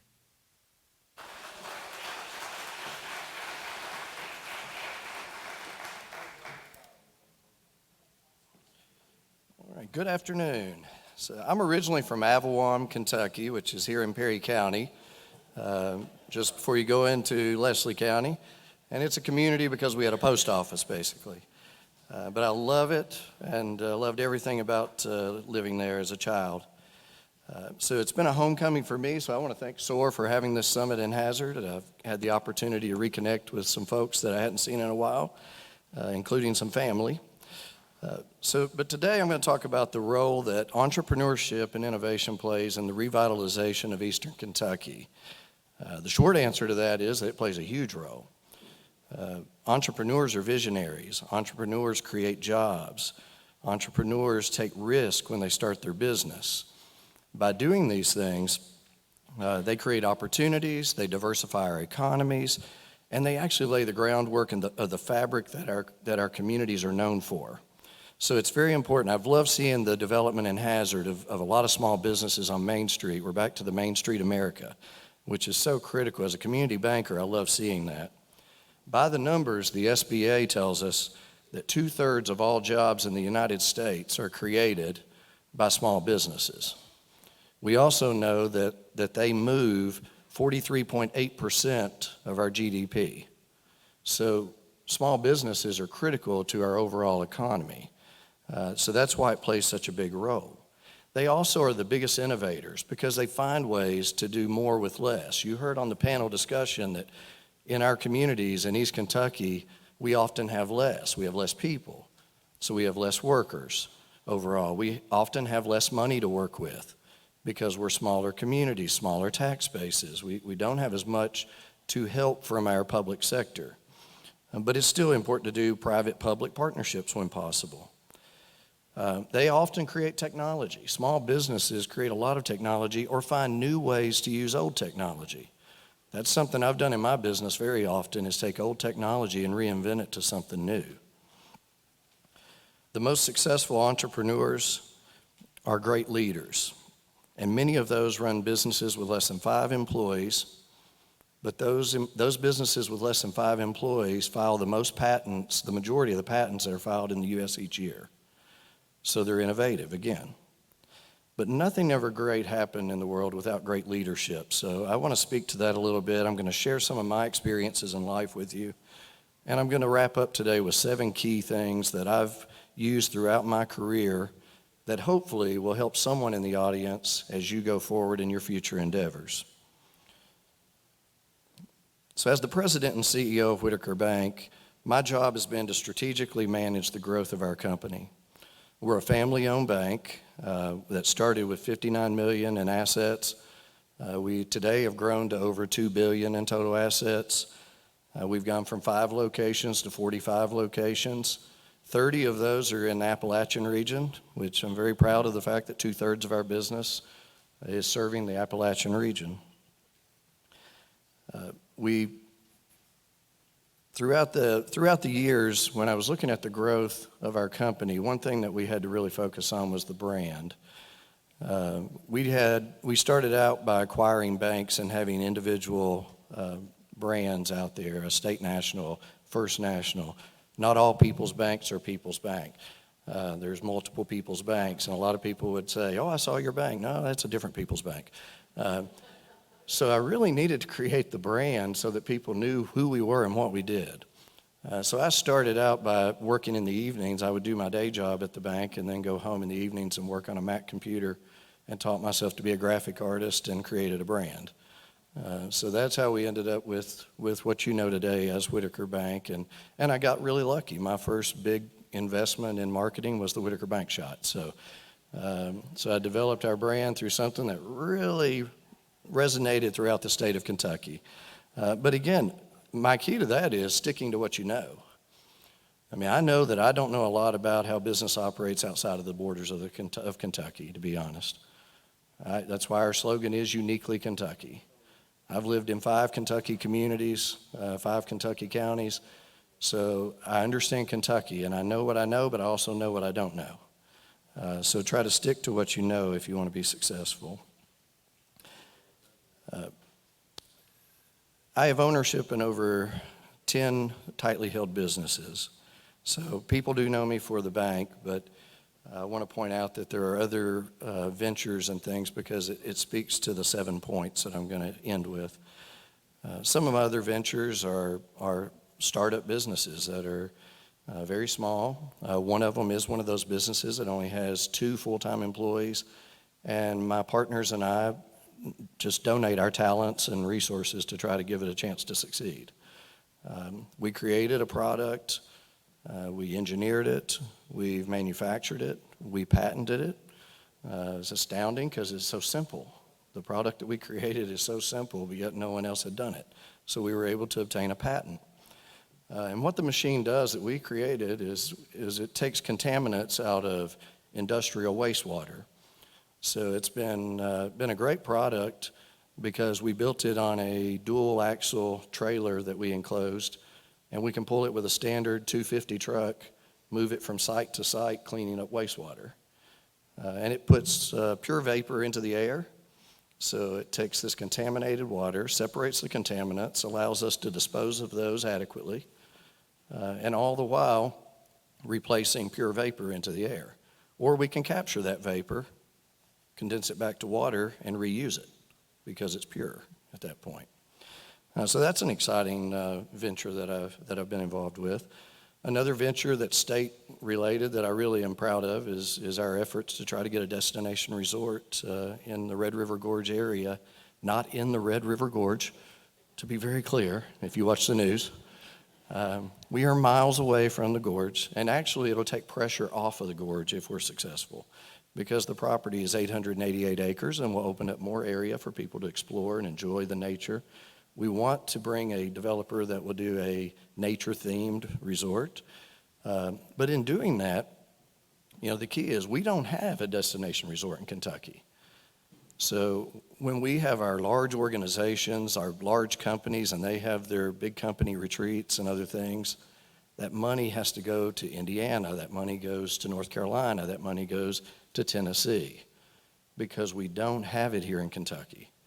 I talk to these large businesses in Indiana, Tennessee, and North Carolina. They would love to reciprocate and bring their large businesses to Kentucky, but we don't have it. So we really need to achieve that goal of finding the developer for that destination resort. I'm also a builder that likes to design buildings. I like to design my own buildings. I'm a farmer. I'm a photographer. Until a few years ago, I was a coach. I coached youth sports for 13 years, had 30 teams in 13 years, so I might be slightly insane. But I definitely like to stay busy. I do try to serve on at least 3 nonprofit boards at any given time. I try not to go over 3 because when I serve, I want to serve. I want to actually be engaged, be committed. I don't like just saying I'm on a board. So currently I serve on the board of Leadership Kentucky, the Kentucky Chamber, and Kentucky Bankers Association. In 2017, I began to think about how I wanted to be remembered and how I want to be known for the work that I do. So in 2017, I wanted to have a greater impact on the revitalization of our Eastern Kentucky area. I'm very passionate. If anyone that knows me knows how passionately I speak about Appalachian culture and how much I love it. But I wanted to have a role in that and play and have an impact. And I started to think about all the people that have impacted my life from the Appalachian region and all the bright ideas that just kept coming to mind that I've encountered over the years. So I started to have the vision that we needed a leadership program that targeted Eastern Kentucky and brought a sense of collaboration that broke down the county lines and actually had us partnering with one another to combine our resources and make our community one big Appalachian region community that we could attract people to come, not just to visit, not just tourism, but to actually relocate their families, move here, and join us and become a part of this great area of our state. So I took the idea in 2018. I was serving as the board chair for Leadership Kentucky, and I took that idea and I pitched that to the board, hoping that they would partner with me on that vision, and they did. So the Whitaker Foundation, we put up matching funding, and Leadership Kentucky was graciously awarded a nice grant from the Appalachian Regional Commission, and we started what is known as the BRIGHT program. We've had 3 classes go through the BRIGHT program. They are 40 to 50 in numbers. They're between the ages of 21 and 40 usually in most of our classes. We really focus our teaching on ethical leadership, which is the key to being successful. We also try to talk about the collaboration. We break down the county lines. We get past high school rivalries, which I know is tough for us mountain people. I get it. I know even in Hazard at times, there's that still rivalry between Perry Central and Hazard. That's healthy. But what was said earlier today by the county judge is true, and I witness it every day because I work with the mayor and the county judge as they work together, and I see them work together. So again, you have to get past those old feelings that we've had for years. So we encourage that collaboration, and I see it working. Just since I've been in Hazard, I've encountered 9 graduates from the BRIGHT program in the first 3 years. All 9 of them, coming from 6 different counties, are working in leadership positions, making a difference, not just in their community, but throughout the region. So I'm like a proud parent when I see that. I mean, we all love our kids, and everybody hates the guy that whips out the photos of his kids all the time. So I'm not going to bore you with any of those. But anyway, I do absolutely love seeing the impact that the program is having in our communities and the work that's coming out of it. Action is what is the key there, and I see that action taking place. So I'm going to end with the 7 tips that I'll share with you. I'm not putting capital on one of them. We've already had that discussion. That is obviously critical, so I decided to leave it out of my 7 tips. Because there's a lot of ways you can achieve that. I will make one comment, and that is, as you make money, if you go into business and you start making money, don't build your lifestyle off of your early returns. Retain as much, the largest amount of that as you can, to build a reserve so that you can weather the storms and, quite frankly, not need people like me. I mean, it's okay. I love doing financing. I'm a banker, and you won't hear many bankers tell you that, but it's okay if you don't need me. So I actually encourage you to retain as much as you can and still live a life and survive, but live humble lives early on so that you can enjoy it more later with less stress and be able to fund the growth of your business. And you'll qualify for bank financing, and it'll be cheaper for you. So my tips are, first you start with a vision. So you have to have a vision. All entrepreneurs have vision. They have ideas. You have a startup idea, so you got to have that. Secondly, the marketing piece. You have to be able to effectively communicate your vision, but you have to do internal marketing as well as external marketing. Your team has to be motivated and buy into the vision first before you can ever think about the public buying into your vision. So if you can't sell your team, you're behind the 8 ball. So you have to have internal marketing and external. You need a strategic plan. I always tell people, hope is not a strategy. I've read a lot of strategic plans that say, I hope to grow my business. Don't we all? But that's not a strategy. That's how you start a conversation. Now, in what way do you want to grow? That's step 2 of a strategic plan. The actual plan, though, when you finish your draft, should have action steps of I'm going to do X, Y, and Z in order to meet that objective that I've set for myself. So you have to have action. Without action, you have no strategy. The next point 4 is you have to be committed to your vision. You will mess up, you will make mistakes, or you'll hit roadblocks. Maybe it's not your fault, but you hit a roadblock. Someone else is blocking your path. And you'll stumble at times. We're human. We're going to make mistakes, and it's okay. Mistakes when you're making effort is fine. Mistakes because you don't care and you're not trying, that's failure. But you haven't failed if you just stumble along the way. It's up to you to decide when you give up. So if you don't give up and you keep picking yourself up and trying, you've not failed. So you have to stay committed, but within being committed to your vision, you have to listen to your customer base, be willing to adapt your strategy, be willing to make some changes along the way, because your circumstances will change over time. The next point is to empower those that are working with you. You can't do it all by yourself. I mean, I will say that you can lead the charge, but you've got to have people that are in your corner. You have to have a network. That's another reason that Bright is so important. It's building the network throughout the region so we know who to call when we need help. So you've got to partner with people or have them on your team and empower them. But in empowering people, know the people. Never ask someone to do something they're not capable of doing, because that's just defeating to that person. So know what their talents are, put them in a position where they can really shine with the talents that they bring to the table. You know, don't ask an accountant to be your sales rep. That's what I see too often, is you're taking a person out of their comfort zone. But let them be the best accountant for the group, and then let the salesperson be the best salesperson. Inspect what you expect. Once you do that, once you empower people, you do have to inspect what you expect, because everyone needs accountability. So that's all about having accountability for the entire team. And lastly, and most importantly in my world, is have great integrity. You know, at the end of the day, I'm human, I make mistakes. They're always unintentional. I can honestly stand here today and say that I'm very thankful that I've never intentionally done anything to harm someone. If I ever do inadvertently, I will lose money to make it right, because my integrity means more than anything else in the world. You only get one reputation. So protect it, guard it with everything in your being. Maintain integrity. Always do what's right, not what's self-serving. Do what's right. So my last comment outside of that is just remember that we all play a role in revitalizing this beautiful Appalachian region. We are all in it together. You may say, I'm not going to start a business. I don't want to be a business owner. Then be the biggest cheerleader for those that are. If you get a restaurant that opens up in a town, how many times do you see they struggle because no one goes out to eat? If a restaurant opens up, commit yourself to eating there 2 to 3 times a week. Help those people succeed, because we all say we want these things, we have to support it. So we're all in it together. Let's get it done. Thank you.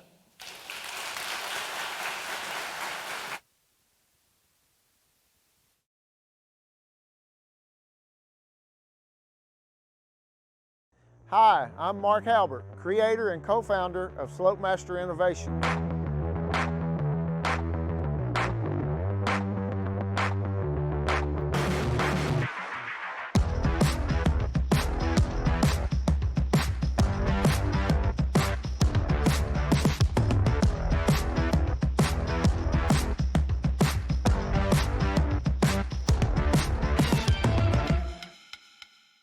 Here in Floyd County, Kentucky, in the heart of Central Appalachia, we have created a remote control mower like you have never seen before.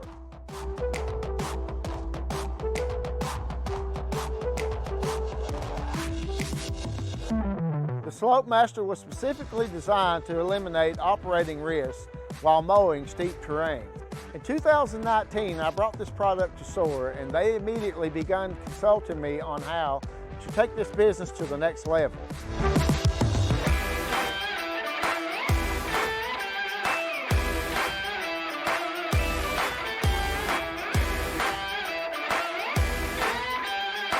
SOAR has helped us make new connections, expanding our reach and hitting new markets.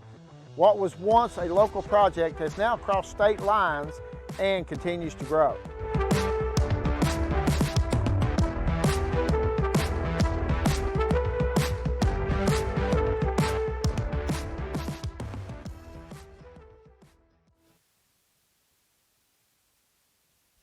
Please welcome Simba founder and CEO, Evan Knowles.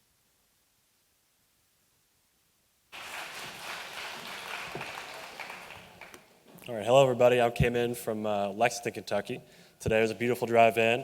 Enjoyed seeing the city of Hazard. I'm actually going straight from here up to Moorhead to enjoy a weekend at the lake. So it's good to be Eastern Kentucky today. Looking forward to being back here in Hazard again. And today I'm going to talk about my experience of being a founder and raising capital here in Kentucky. But I wanted to kind of start with some basics and walk you through just some very typical and kind of base level education around early stage fundraising, which is what I've done with my company, Simba. So I'm going to talk about, what does it mean to raise capital? Why would you raise capital? How to prepare, ways to think about terms, and my experience of raising capital here in the state of Kentucky. So just to start off, I want to talk a bit more about myself. So who am I? I grew up in Elizabethtown, Kentucky, just south of Louisville. I went to the University of Kentucky for a couple of years. I then dropped out for a startup called Fuji. And while I was at UK, the reason I was able to drop out and explore and build a company like Fuji was my freshman year. I got involved very early in starting businesses, and I loved it. I fell in love with it, and I wanted to continue to do that, and so I continued to look for ways to get involved. And I came across the founders of Fuji, and then I later was able to help them scale. And so I was able to drop out of college and build that company. And we raised about $3 million. We made some mistakes with that capital. The company is still around and very successful company. It's grown to be a very big company here in Lexington, Kentucky. But I learned a lot of lessons about how to deploy capital there, and now I'm applying those to my own company, where I've raised a little over $600,000. I raised that between a combination of safes and non-dilutive funding through a grant through the Vote Awards. And that company is called Simba. Another thing I kind of do on the side as a passion project is I started a media company called Middle Tech. So just to kind of set the basics, I want to talk about what it means to raise money. And so what I'm talking about here for the sake of this discussion is raising venture capital money, so exchanging shares in your company, equity for cash to basically allow you to build your business in the early days when you might not have revenue. And so why would you raise capital? What are some reasons you need to raise capital? Number one, you've got to have very strong conviction that your business can be a big one. And that's because you're going into a market that is very large, and you can absorb some portion of that market, and you believe you truly can. And that is something that investors are going to want to see when you go raise capital. And that's a good reason to raise capital, is if you have a big runway of a market to run after, you should do that, and you need capital to do it. And the capital goes towards things like hiring, building a product, building up a sales organization, and taking it to market. And so those are some very common reasons you'd want to raise capital, maybe before you even have any revenue. Here's a visualization. Let's see here. I'm forgetting to hit the clicker. But here's a visualization of kind of the stages of a business. And I drew this, so it's kind of rough. But in the early stages, there's pre-seed and bootstrap, which I've done both. We bootstrapped for about a year and a half with Simba. And that's a very chaotic time for a founder. It's a matter of testing things, seeing what works, and there's a lot of failure in those early stages. Investors know that, and they expect that, but it's just a matter of being able to communicate what those failures are and how you learn from them. And there's a lot of product development. So oftentimes in the technology sector, which is where a lot of venture capital goes, it's just pure chaos, and you're doing a lot of product development. So that's where a lot of capital might go in the early innings of a business. And then you start to get some better signals that you've got some kind of traction and people are willing to pay for what you're building, and you might raise a seed round. And so you can see all the chaotic lines, and towards the end of that, you might raise a seed. And that seed round begins to help you smooth things out and hopefully begin to get some predictable revenue. And when that starts happening, you go into some of your later stages, starting with Series A and going all the way up to IPO. And what you hope is that that line is very smooth and revenue increases along with your valuation as a business, and investors see that. And eventually, there's only two ways to exit. You sell to another company or you IPO. And so how do you prepare for this part of the business journey, fundraising? And so the first thing you have to do is know your business like the back of your hand. You have to be able to communicate and answer any difficult question that an investor or banker or somebody might ask you. And that's just a matter of knowing your customers very well, knowing their problems and how to communicate how you're solving that problem with your technology or your product. You got to be able to communicate the size of the market. You got to be able to communicate what your customers look like and who the ideal customer profile is. You got to know exactly what you're going to do with your funds. If somebody's giving you money, they need to know what you're going to put it towards and how that gets you, as one of the earlier panelists said, how that's going to get you to the next stage or the next milestone in your business. You got to be able to communicate that and show that you're working towards that. You have to be able to have the right team around you and talk to why your team members are the right people to build this business. For instance, on my starting team, I have a realtor, and we're building technology for realtors. I invest in real estate, so I work in that space very intimately, and we're the right team to build that company. And so you just got to be able to communicate, is somebody on your team deeply intimate with the problem that you're solving? And if they are, you're probably going to be able to build a product that solves more than just that one person's problem. And then you have to build a great pitch deck. This is something that a lot of people struggle with and a lot of people don't think is very important. But if you can't communicate your vision in a really effective manner, aka 10 to 15 slides when it comes to early stage fundraising, you're not going to be able to raise as much, or it might be very difficult for you to do that. And so you got to be able to communicate in a very visual, clear manner. And then where do you find this capital? So venture capital firms, again, the term that I want to talk about here, is one place to start. And in the early stages, when you don't have any revenue, that's probably where you're going to have to start anyways, or use some grants. So Kelby, who was up here earlier with Key Horse Capital, is a great place to start here in the state. He can connect you to so many great people, and he's amazing to work with. He was one of the funders of my business. But what these venture capitalists want in these early stages is an idea that can have a big exit.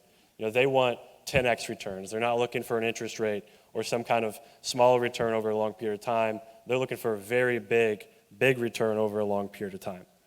And so what you're going to have to do with these investors is speak in a very sophisticated manner about your problem and how you're going to solve it in your product, because these early stage investors are looking at the technical parts of your business related to the product and how you're solving those early problems, and any early stages or any early signals of product market fit.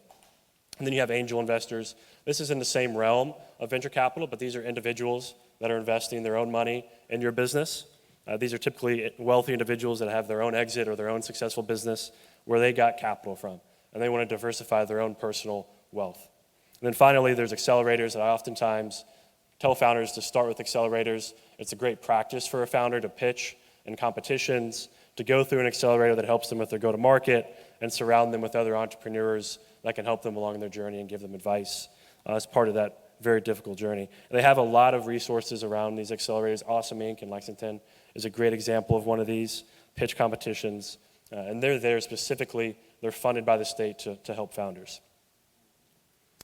So how do you build relationships with these venture capitalists and with these funders? This is a very important part, because you don't just want to take their money and not nurture that relationship. You don't just want to start a conversation with an investor and then not keep up with them. And so a few ways to begin the outreach is just reaching out cold. You can do that via email, you can call them, or reach out to them on LinkedIn. I suggest LinkedIn or email. But this is the hardest part, is cold outreach. The best way to do this is to get warm intros. And what this means is you have somebody that is another founder or another investor that you know that can give you a warm intro. Hey, this is Evan Knowles. I have experience with him. You should talk to him. And that warm intro is going to carry a lot of weight, and they'll take that meeting and they'll have a better idea of who you are going into the meeting. And so those are the best ways to outreach. And then you have networking events, whether it's a startup networking event or just a small business networking event within a town. There's probably some angels there that can help you out or at least give you warm intros. And then how do you nurture these relationships? My advice, just in the early stages, is just to build an Excel spreadsheet and keep up with them and make sure that you're keeping in touch with them at least once a month with updates or just some way of saying, hey, I still exist. And then what I was talking about there is the best way to do it is like a MailChimp campaign, is set up an update and then set on regular time intervals to send to investors. Things about terms, I'm going to kind of go through this quickly. There's so much here, this is very dense, but this is just high-level things to think about when you're going through terms on a fundraise. Number one, is the stage of business you are. What kind of traction do you have? What kind of revenue or users do you have? What's your team look like? Communicate the team. Equity, how much equity are you willing to give up in exchange for cash? Market size, and then the actual vehicle that you're going to raise. So there's convertible debt, there's safes, there's price rounds. There's a lot of ways to raise capital. You can stack different ways of raising capital, like we were talking about earlier. So there's a lot of ways to do that. To continue that, you've got to know what the trade-off to valuation is. How much of the business, how much equity you're willing to give up for a certain valuation. How much are you going to dilute? So that comes right in line with how much equity you're willing to give up. What does the investor bring you? So you've got to vet the investors and what they want to look for in a deal. You might give better terms to an investor that's more strategic and can help you along on your journey in a specific industry that is hard to break into. How many options are you going to grant to the rest of your team in that fundraise? And then board seats. Oftentimes in later rounds, starting with maybe seed and Series A, you're having to give up board seats. So those are all things to consider. Now here's what I learned about what mindset it takes. I think this is one of my second to last slides here. Mindset. Going into a fundraise, you're fighting. It's going to be a struggle. Fundraising is very difficult. It took me about 7 to 6 months to raise $600,000 for my business. Going in, I was a little naive. I consider myself to be well connected here in the state. I thought it was going to be easier than it was, but it wasn't. And that's just the nature of fundraising, especially in the early stages. You're going to get a lot of no's. I think I talked to about 120 investors, and about 15 of them actually wrote checks. And that's a good conversion rate. It typically is not that good, but it's very hard. You're going to talk to a lot of people, and every 1 in 10 might say yes, and that's a good conversion rate. So you got to talk to a lot of investors. You'll have to go all in. You know, I see a lot of founders, they might have a full-time job, and they want to raise money in order for them to go full-time on their business. And that's very hard because fundraising is almost a full-time job in itself. And so if you have co-founders, you can look at your co-founders and say, hey, you know, I'm going to fundraise, can you take some things off my plate? I'm going into a really hard stage here. And if you're in the business by yourself, figure out how to give yourself some runway with maybe some savings to go raise capital, because it's a nonstop fight to just continue to get at bats with investors and talk to them and keep up with them. It's all about survival. When you raise capital, especially in the early stages when you don't have a lot of revenue, you're keeping your business alive just with that capital. So keep that in mind, that when you go into it, you're fighting for survival. And then the mindset you need to have is, I'm a salesperson. Whether you're truly a salesperson, you might be a developer, that you're a founder, you might have some other skill set, you need to learn sales. Sales in the early stages of a business is everything. Whether you like it or not, you got to learn it. All right, and so I want to focus on, to end the conversation here, was my experience raising capital in Kentucky. It was eye-opening. I went into it, again, I was naive, but it was my first time raising for my own business. I had been in businesses that raised. I was very close and intimate with that fundraising experience, but at the end of the day, I wasn't the one pitching, and I wasn't the one deploying. This is my turn, and I learned a lot.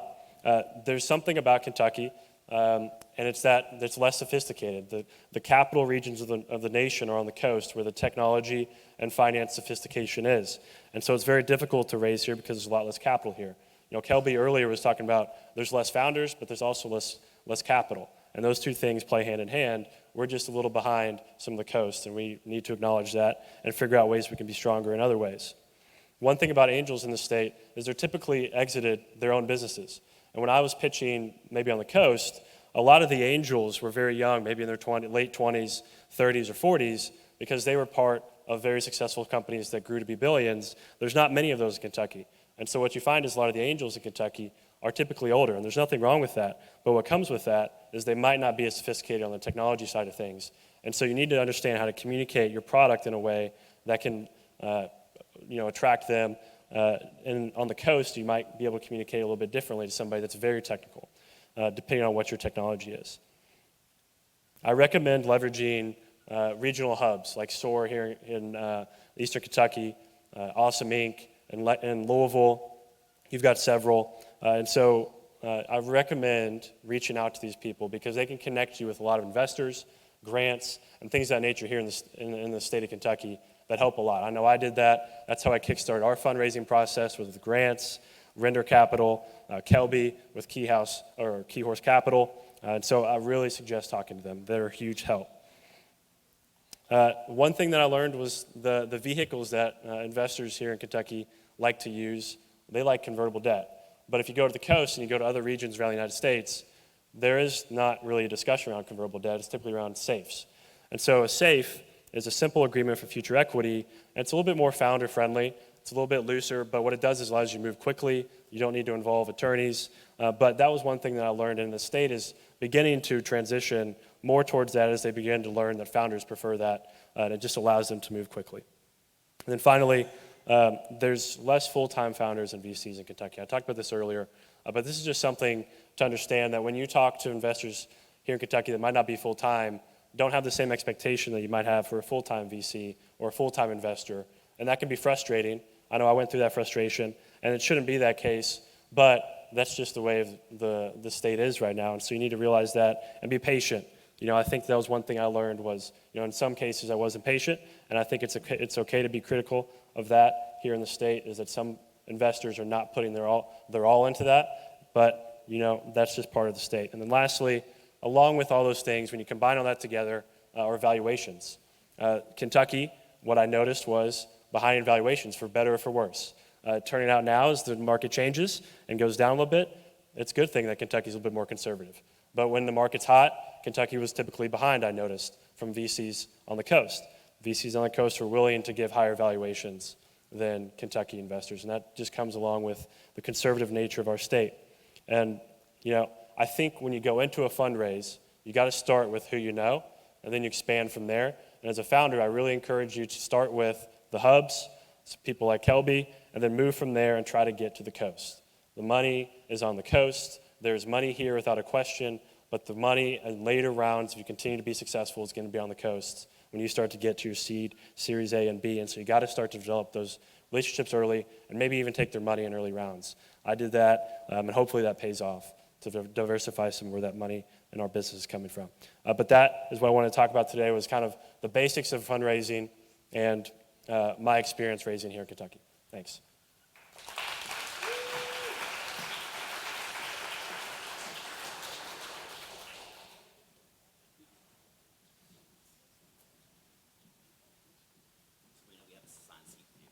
Why?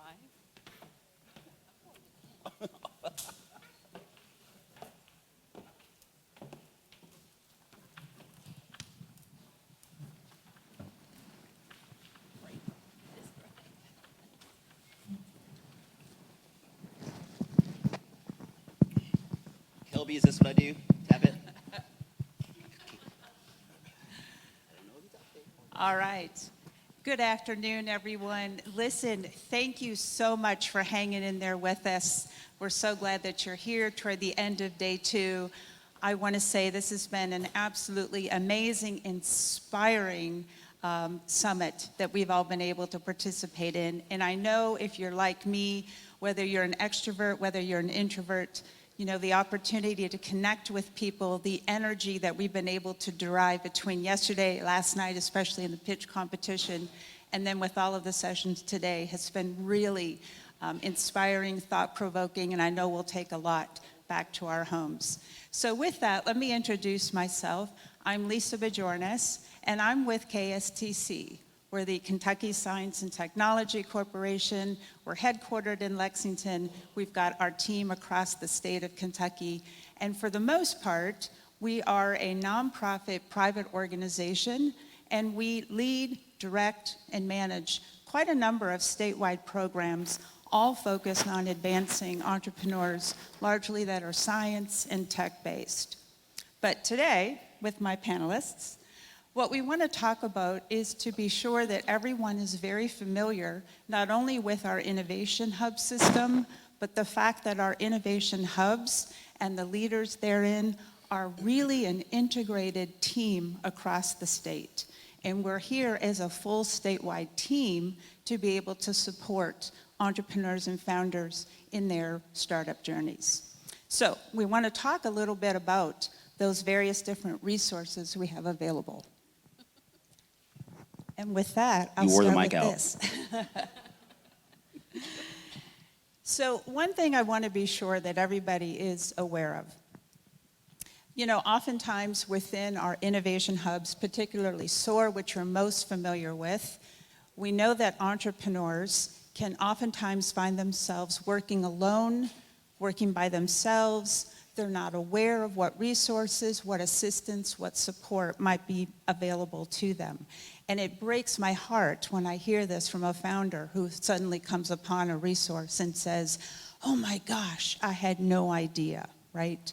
We never want entrepreneurs to feel they have to go it alone. Similarly, with our innovation hubs, and our statewide structure has 6 innovation hubs You know Sabrina McWhorter with SOAR. We have 5 additional hubs, and I'm very fortunate to have 2 more leaders of innovation hubs with me. And we also want you to know that our regional hubs don't have to go it alone either. We are a statewide interconnected team, and we are all on the same page working toward the same mission. So with that, I'm going to start to my left.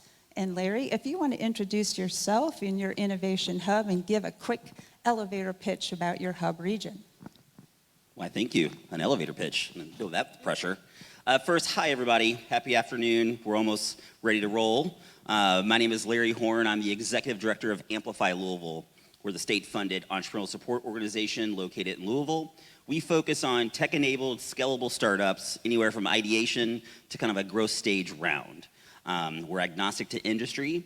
And I think Tim said this earlier, if he's in the room, and we always say our why is we are inspired to support and help entrepreneurs and startups be successful.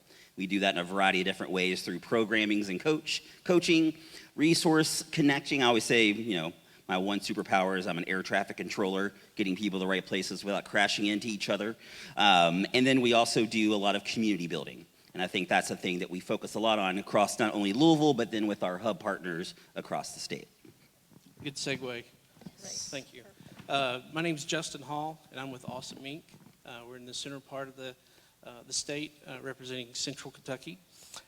We help you find your definition of awesome, whether that is in our fellowship program for startups or our Awesome Inc. U to learn how to code or onboard new skills. Hi, everybody. I'm Sabrina McWhorter. I don't know if you all know who SOAR is, but that's who I'm with today. So SOAR covers the 54 ARC mandated Appalachian counties in Kentucky, and I think something that really makes us unique is we actually have a team of business and innovation champions that help cover the 54 counties. So shout out to Kristen, Tal, and Cole. Great, thank you all. And just to round out our team, we have 3 additional innovation hubs in the state. We also have the team up in Covington, the northern region of our state, Blue North. We've got our team that covers the central region called Create. And then we also have in the far western part of the state, in Paducah, we have Grow West. So again, collectively, we've got 6 regional innovation hubs or centers ready to serve our entrepreneurs. The first thing I do want to ask all of you about, and Sabrina, I'll start with you. As we were just saying earlier, when a founder realizes they might need some help with either their idea or their startup, how do they begin to find assistance or help?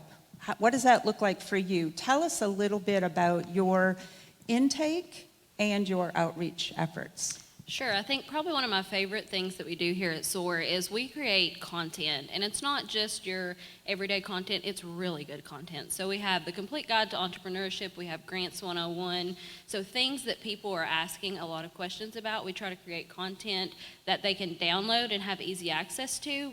But it also makes really hot leads for us. So when those leads come in, our innovation champions jump right on those. We're able to connect with the entrepreneur, the organization, whoever it is, and immediately assist them. During this time, we set up a discovery call with them. We go through a very good assessment as to what their strengths are, what their pain points are, and then we really work to navigate our amazing state's resources as to what's the next steps that could really help them grow. I think probably one of the favorite things that I always hear Lisa say is leave with 3 steps, and that's something that we definitely try to do is homework, basically. If they're really into it, they have this incredible idea and they have things that they need to work on, what is 3 things that we can leave for them to look into? So that's probably one of my favorite things is the content. Thank you. Justin, what does it look like for entrepreneurs when they're trying to find assistance in your Lexington region? So to date, the fellowship, which is a part of Awesome Inc., supporting startups. They've raised $109 million, I think, since the beginning, and that has provided around 520 some odd jobs. And usually those numbers sound great, but they usually start with one thing, and that's a conversation. And the conversation, like the ones that are happening out in the hallway, the conference, a lot of those efforts start with, hey, I know this person. or hey, didn't you post about such and such? And Keith McMunn, who runs the fellowship, could be here today, so I'm in his place, and I kind of represent more of the Awesome Inc. U side, where we have adult programs and youth programs. And so a lot of times those conversations go from, okay, yeah, I want to start a business. Well, what technology should I use? And so there's where we also come in that aspect and kind of play part-time CTO as a non-technical founder that's trying to start a business. And I want to just expand on that a little bit. A very common scenario, an entrepreneur may eventually land upon any one of your innovation hubs. They know they need help. They may have a fantastic idea. They've even possibly done some market research. They've assessed an understanding perhaps of their customer, but there might be a tech component. They're not savvy in that aspect of perhaps building the solution. What do they do? Yeah, so we have a couple of options. One, we have an adult program called our Web Developer Boot Camp. And so we teach adults how to develop and how to create software. And then another route, we also have our sister company, Apex Software, that usually handles a lot of bigger, more complex. But we also offer consulting with how to get started, with what you should be thinking about while you're building your startup. Very good. So either way, they can either take on learning how to technically develop their solution, or there's pathways for other technical resources. Yeah, they can also hire a boot camper. Yes, very good. And then Larry, how do entrepreneurs find Amplify when they know they need assistance, not sure what's available? How do you reach out to them? First, these folks probably don't know, but you're an upgrade over Keith, so thank you for being here. Just kidding. That's awesome. You know, that's awesome. Perfect. You know, the first thing I always talk about is we are very fortunate in Louisville to have a tremendous amount of resources. It's very hard to navigate. So the first thing that we try to do when we get entrepreneurs is really how do we activate our ecosystem locally, that we know each other and we can pass each other, entrepreneurs along. So for example, I mentioned earlier, we focus on tech-enabled startups. So I always say, if you have a food truck, I'm gonna send you to SBA, I'm gonna send you to SBDC, I'm gonna send you another partner in Louisville. If you're building an app for a food truck, I'm your guy. I might not be your guy. It might be one of my entrepreneur in residence. It might be one of the mentors we have in our group. It may be someone else in the community that can get to that founder faster and quicker. My job is to get 10 meetings to 3 meetings as fast as possible, because we know as founders, burn rate is a real thing, and waiting to get on my calendar can sometimes take too long. And so I think that's the most important thing we do, is just unlock our partners. And Amplify, Larry, you all have done an amazing job with some very specific and targeted outreach efforts and some specialized EIRs, or entrepreneurs in residence, on your team. Can you just give us a quick highlight about what's involved with that? Sure. Well, first, we spend 40% of our budget supercharging other organizations in Louisville. I always like to say I despise duplicity, and if someone is already doing it in our community, I would rather support them to let them do it better than we could do it on our own. The Entrepreneur in Residence program that you speak of, this came out of the civil unrest from the summer of 20, where Black and brown founders in our community didn't have a trust in being able to come to talk to Amplify because no one looked like them there. A wonderful serial entrepreneur in our community named Kella Ivonye. We were talking about creating an Entrepreneur in Residence program, so now where if there is a Black and brown founder that was looking for support from Amplify, then I would connect them to Kella, and Kella would actually do high-touch, one-on-one coaching. But then we also hired another woman, her name is Natalia Bishop, another serial entrepreneur, where she focuses on females and Latinx founders as well. So we're trying to be the resource hub or center that you can come to no matter what your background is, what your race is, what your gender is, to support you. Wonderful. Thank you for sharing that with us. I'd now like to ask each of you, if you wouldn't mind sharing with our audience today. Each and every hub region is quite unique, very specific, has a unique audience that they cater and serve to, as we know. I've come away these last 2 days with just a tremendous increased understanding of rural entrepreneurship, for example, which is invaluable to me.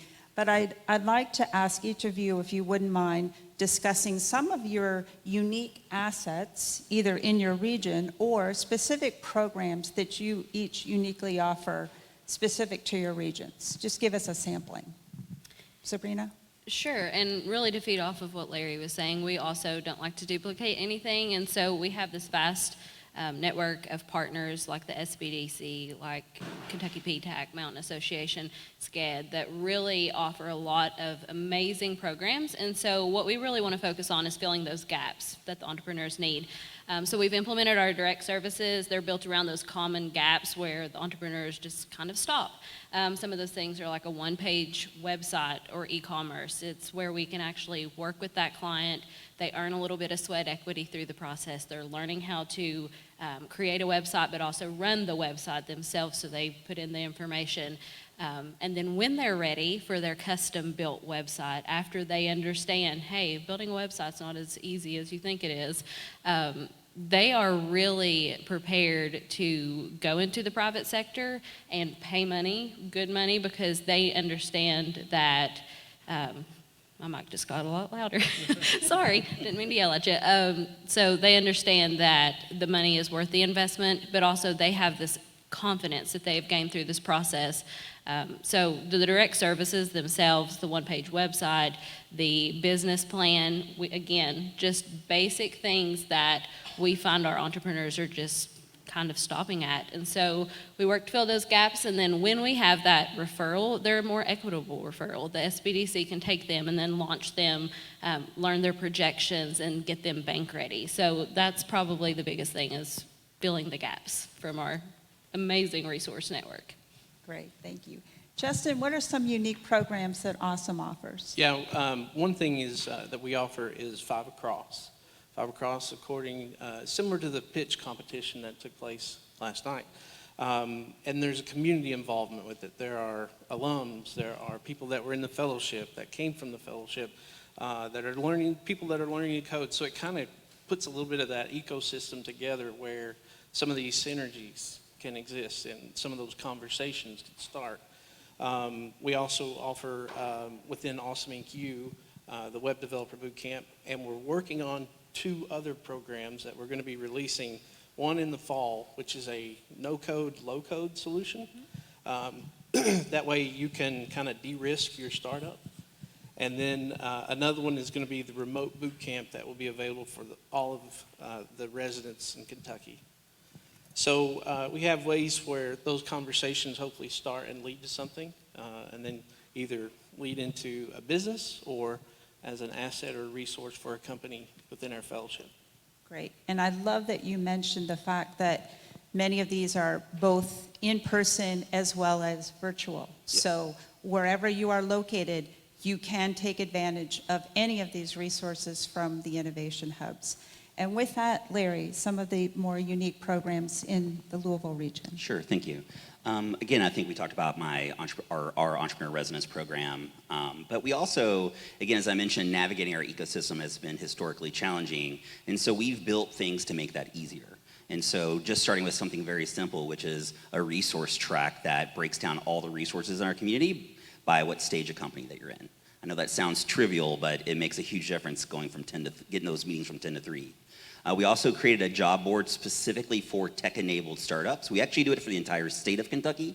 So even if there's anyone in the audience that is a startup that's tech-based, hiring tech jobs, we can put you on our platform so people can have access to it. And we've learned that people moving into the state have leveraged this multiple times.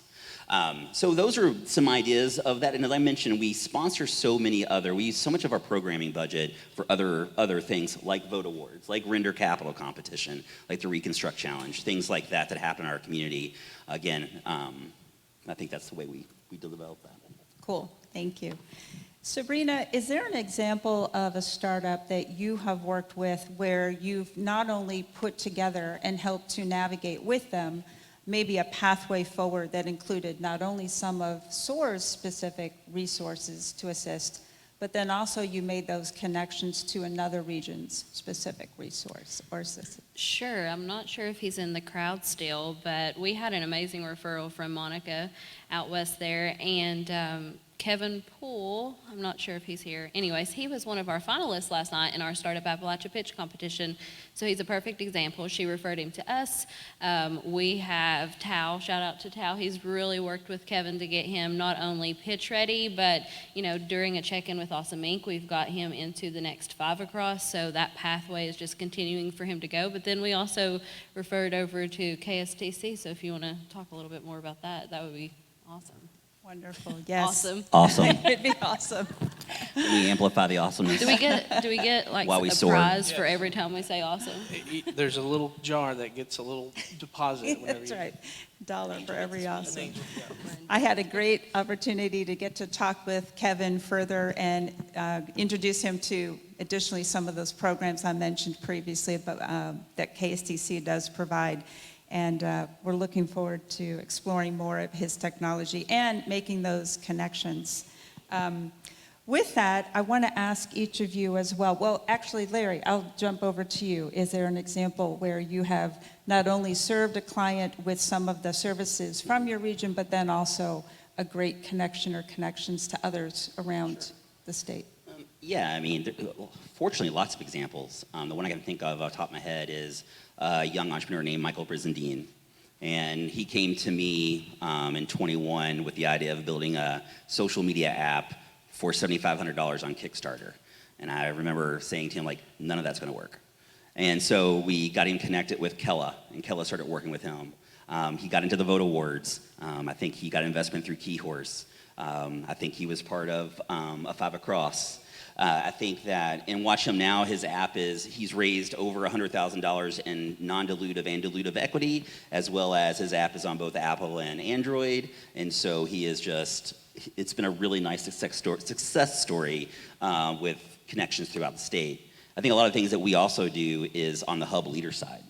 I know Sabrina and I have had a bunch of really great conversations about what happens in our regions, though Louisville and SOAR are quite different in a lot of ways. We have a lot of similar issues, so having the collective group to be able to work with has been a really powerful part in supporting on entrepreneurs and getting them to the right places. Absolutely, thank you. Each of our hub regions has so many different partners, and I would be remiss if I didn't include especially our university and our college partners. We're sitting right here at Hazard Community and Technical College, which we appreciate as our hosts. But I'd like to hear from each of you an example as well where you have also helped navigate a founder, an entrepreneur, toward specific university resources. And again, these are available to anyone across the state. But Larry, I'll start with you. Sure. We have a great partnership with the University of Louisville. First, we have a direct partnership through our grant with the state with the Research Innovation, specifically the group that commercializes their technologies. We support and fund their Entrepreneur in Residence program. But we also have really close relationships with the College of Business where, for example, we were able to get interns for startups, capstone projects helping startups focus through different issues. So many of those things, and then just leveraging other resources across campus, even space, mentorship, and unlocking really subject matter experts. Justin? Yeah, we have a great relationship with UK and several other entities there within Central Park. And they were able to come across with us into 5 Across and also some other events like Startup Weekend. One event that just passed was the Lexington Entrepreneurship Day. And we're hand in hand. We get a lot of people that come from the university, interested in business, interested in technology. And we've seen it go through the fellowship, APAC software, and then also with all of the events that we put on. And Sabrina? I'm going to leave it a cliffhanger and say if you want to know more, hit my email box because we're out of time, I think, Lisa. All right. That was my last question. I just want to thank our panelists so much for just sharing with you some of our integrated resource work, how we assist and support entrepreneurs and founders around the Commonwealth, and know that we are all on the same page. We're assisting founders. We want them to help grow and advance their startups, take advantage of connections and referrals to funding, capital, mentors, and customers. This is the team, as well as our 3 other innovation hubs, for a collective innovation ecosystem. Thank you so much.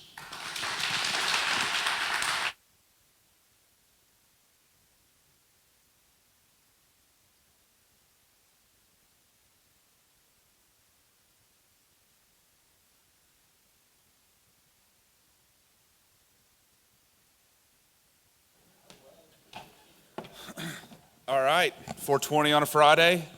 That'll be it. I just want to thank everybody again for an awesome couple days. I know Luke down here is trying to get to the North Fork Inn. I can see him looking at his watch there. I think I hear Judge Alexander still playing the guitar down there. He's already gotten an early start. But awesome couple days. Thanks again to my team, everybody that pitched in on the SOAR side. Just thanks so much. October 19th and 20th. October 19th and 20th is going to be our Big SOAR Summit in Pikeville. We hope to see you there. We've got some big plans for those couple days. The 19th being some community broadband programming, a lot of really great stuff. Billions out there and broadband funding. We got to get it done. We got to get it done, and we're going to show you how to do that on the 19th. And then the 20th, we plan to land out some real 10-year vision for the region and really try to rally everybody around 2 or 3 really big things under some of our key pillars that we keep talking about. And so we plan to do that on October 20th. So we will see you in Pikeville. For all those that are traveling, safe travels going back. And thanks again for an awesome couple days here in Hazard.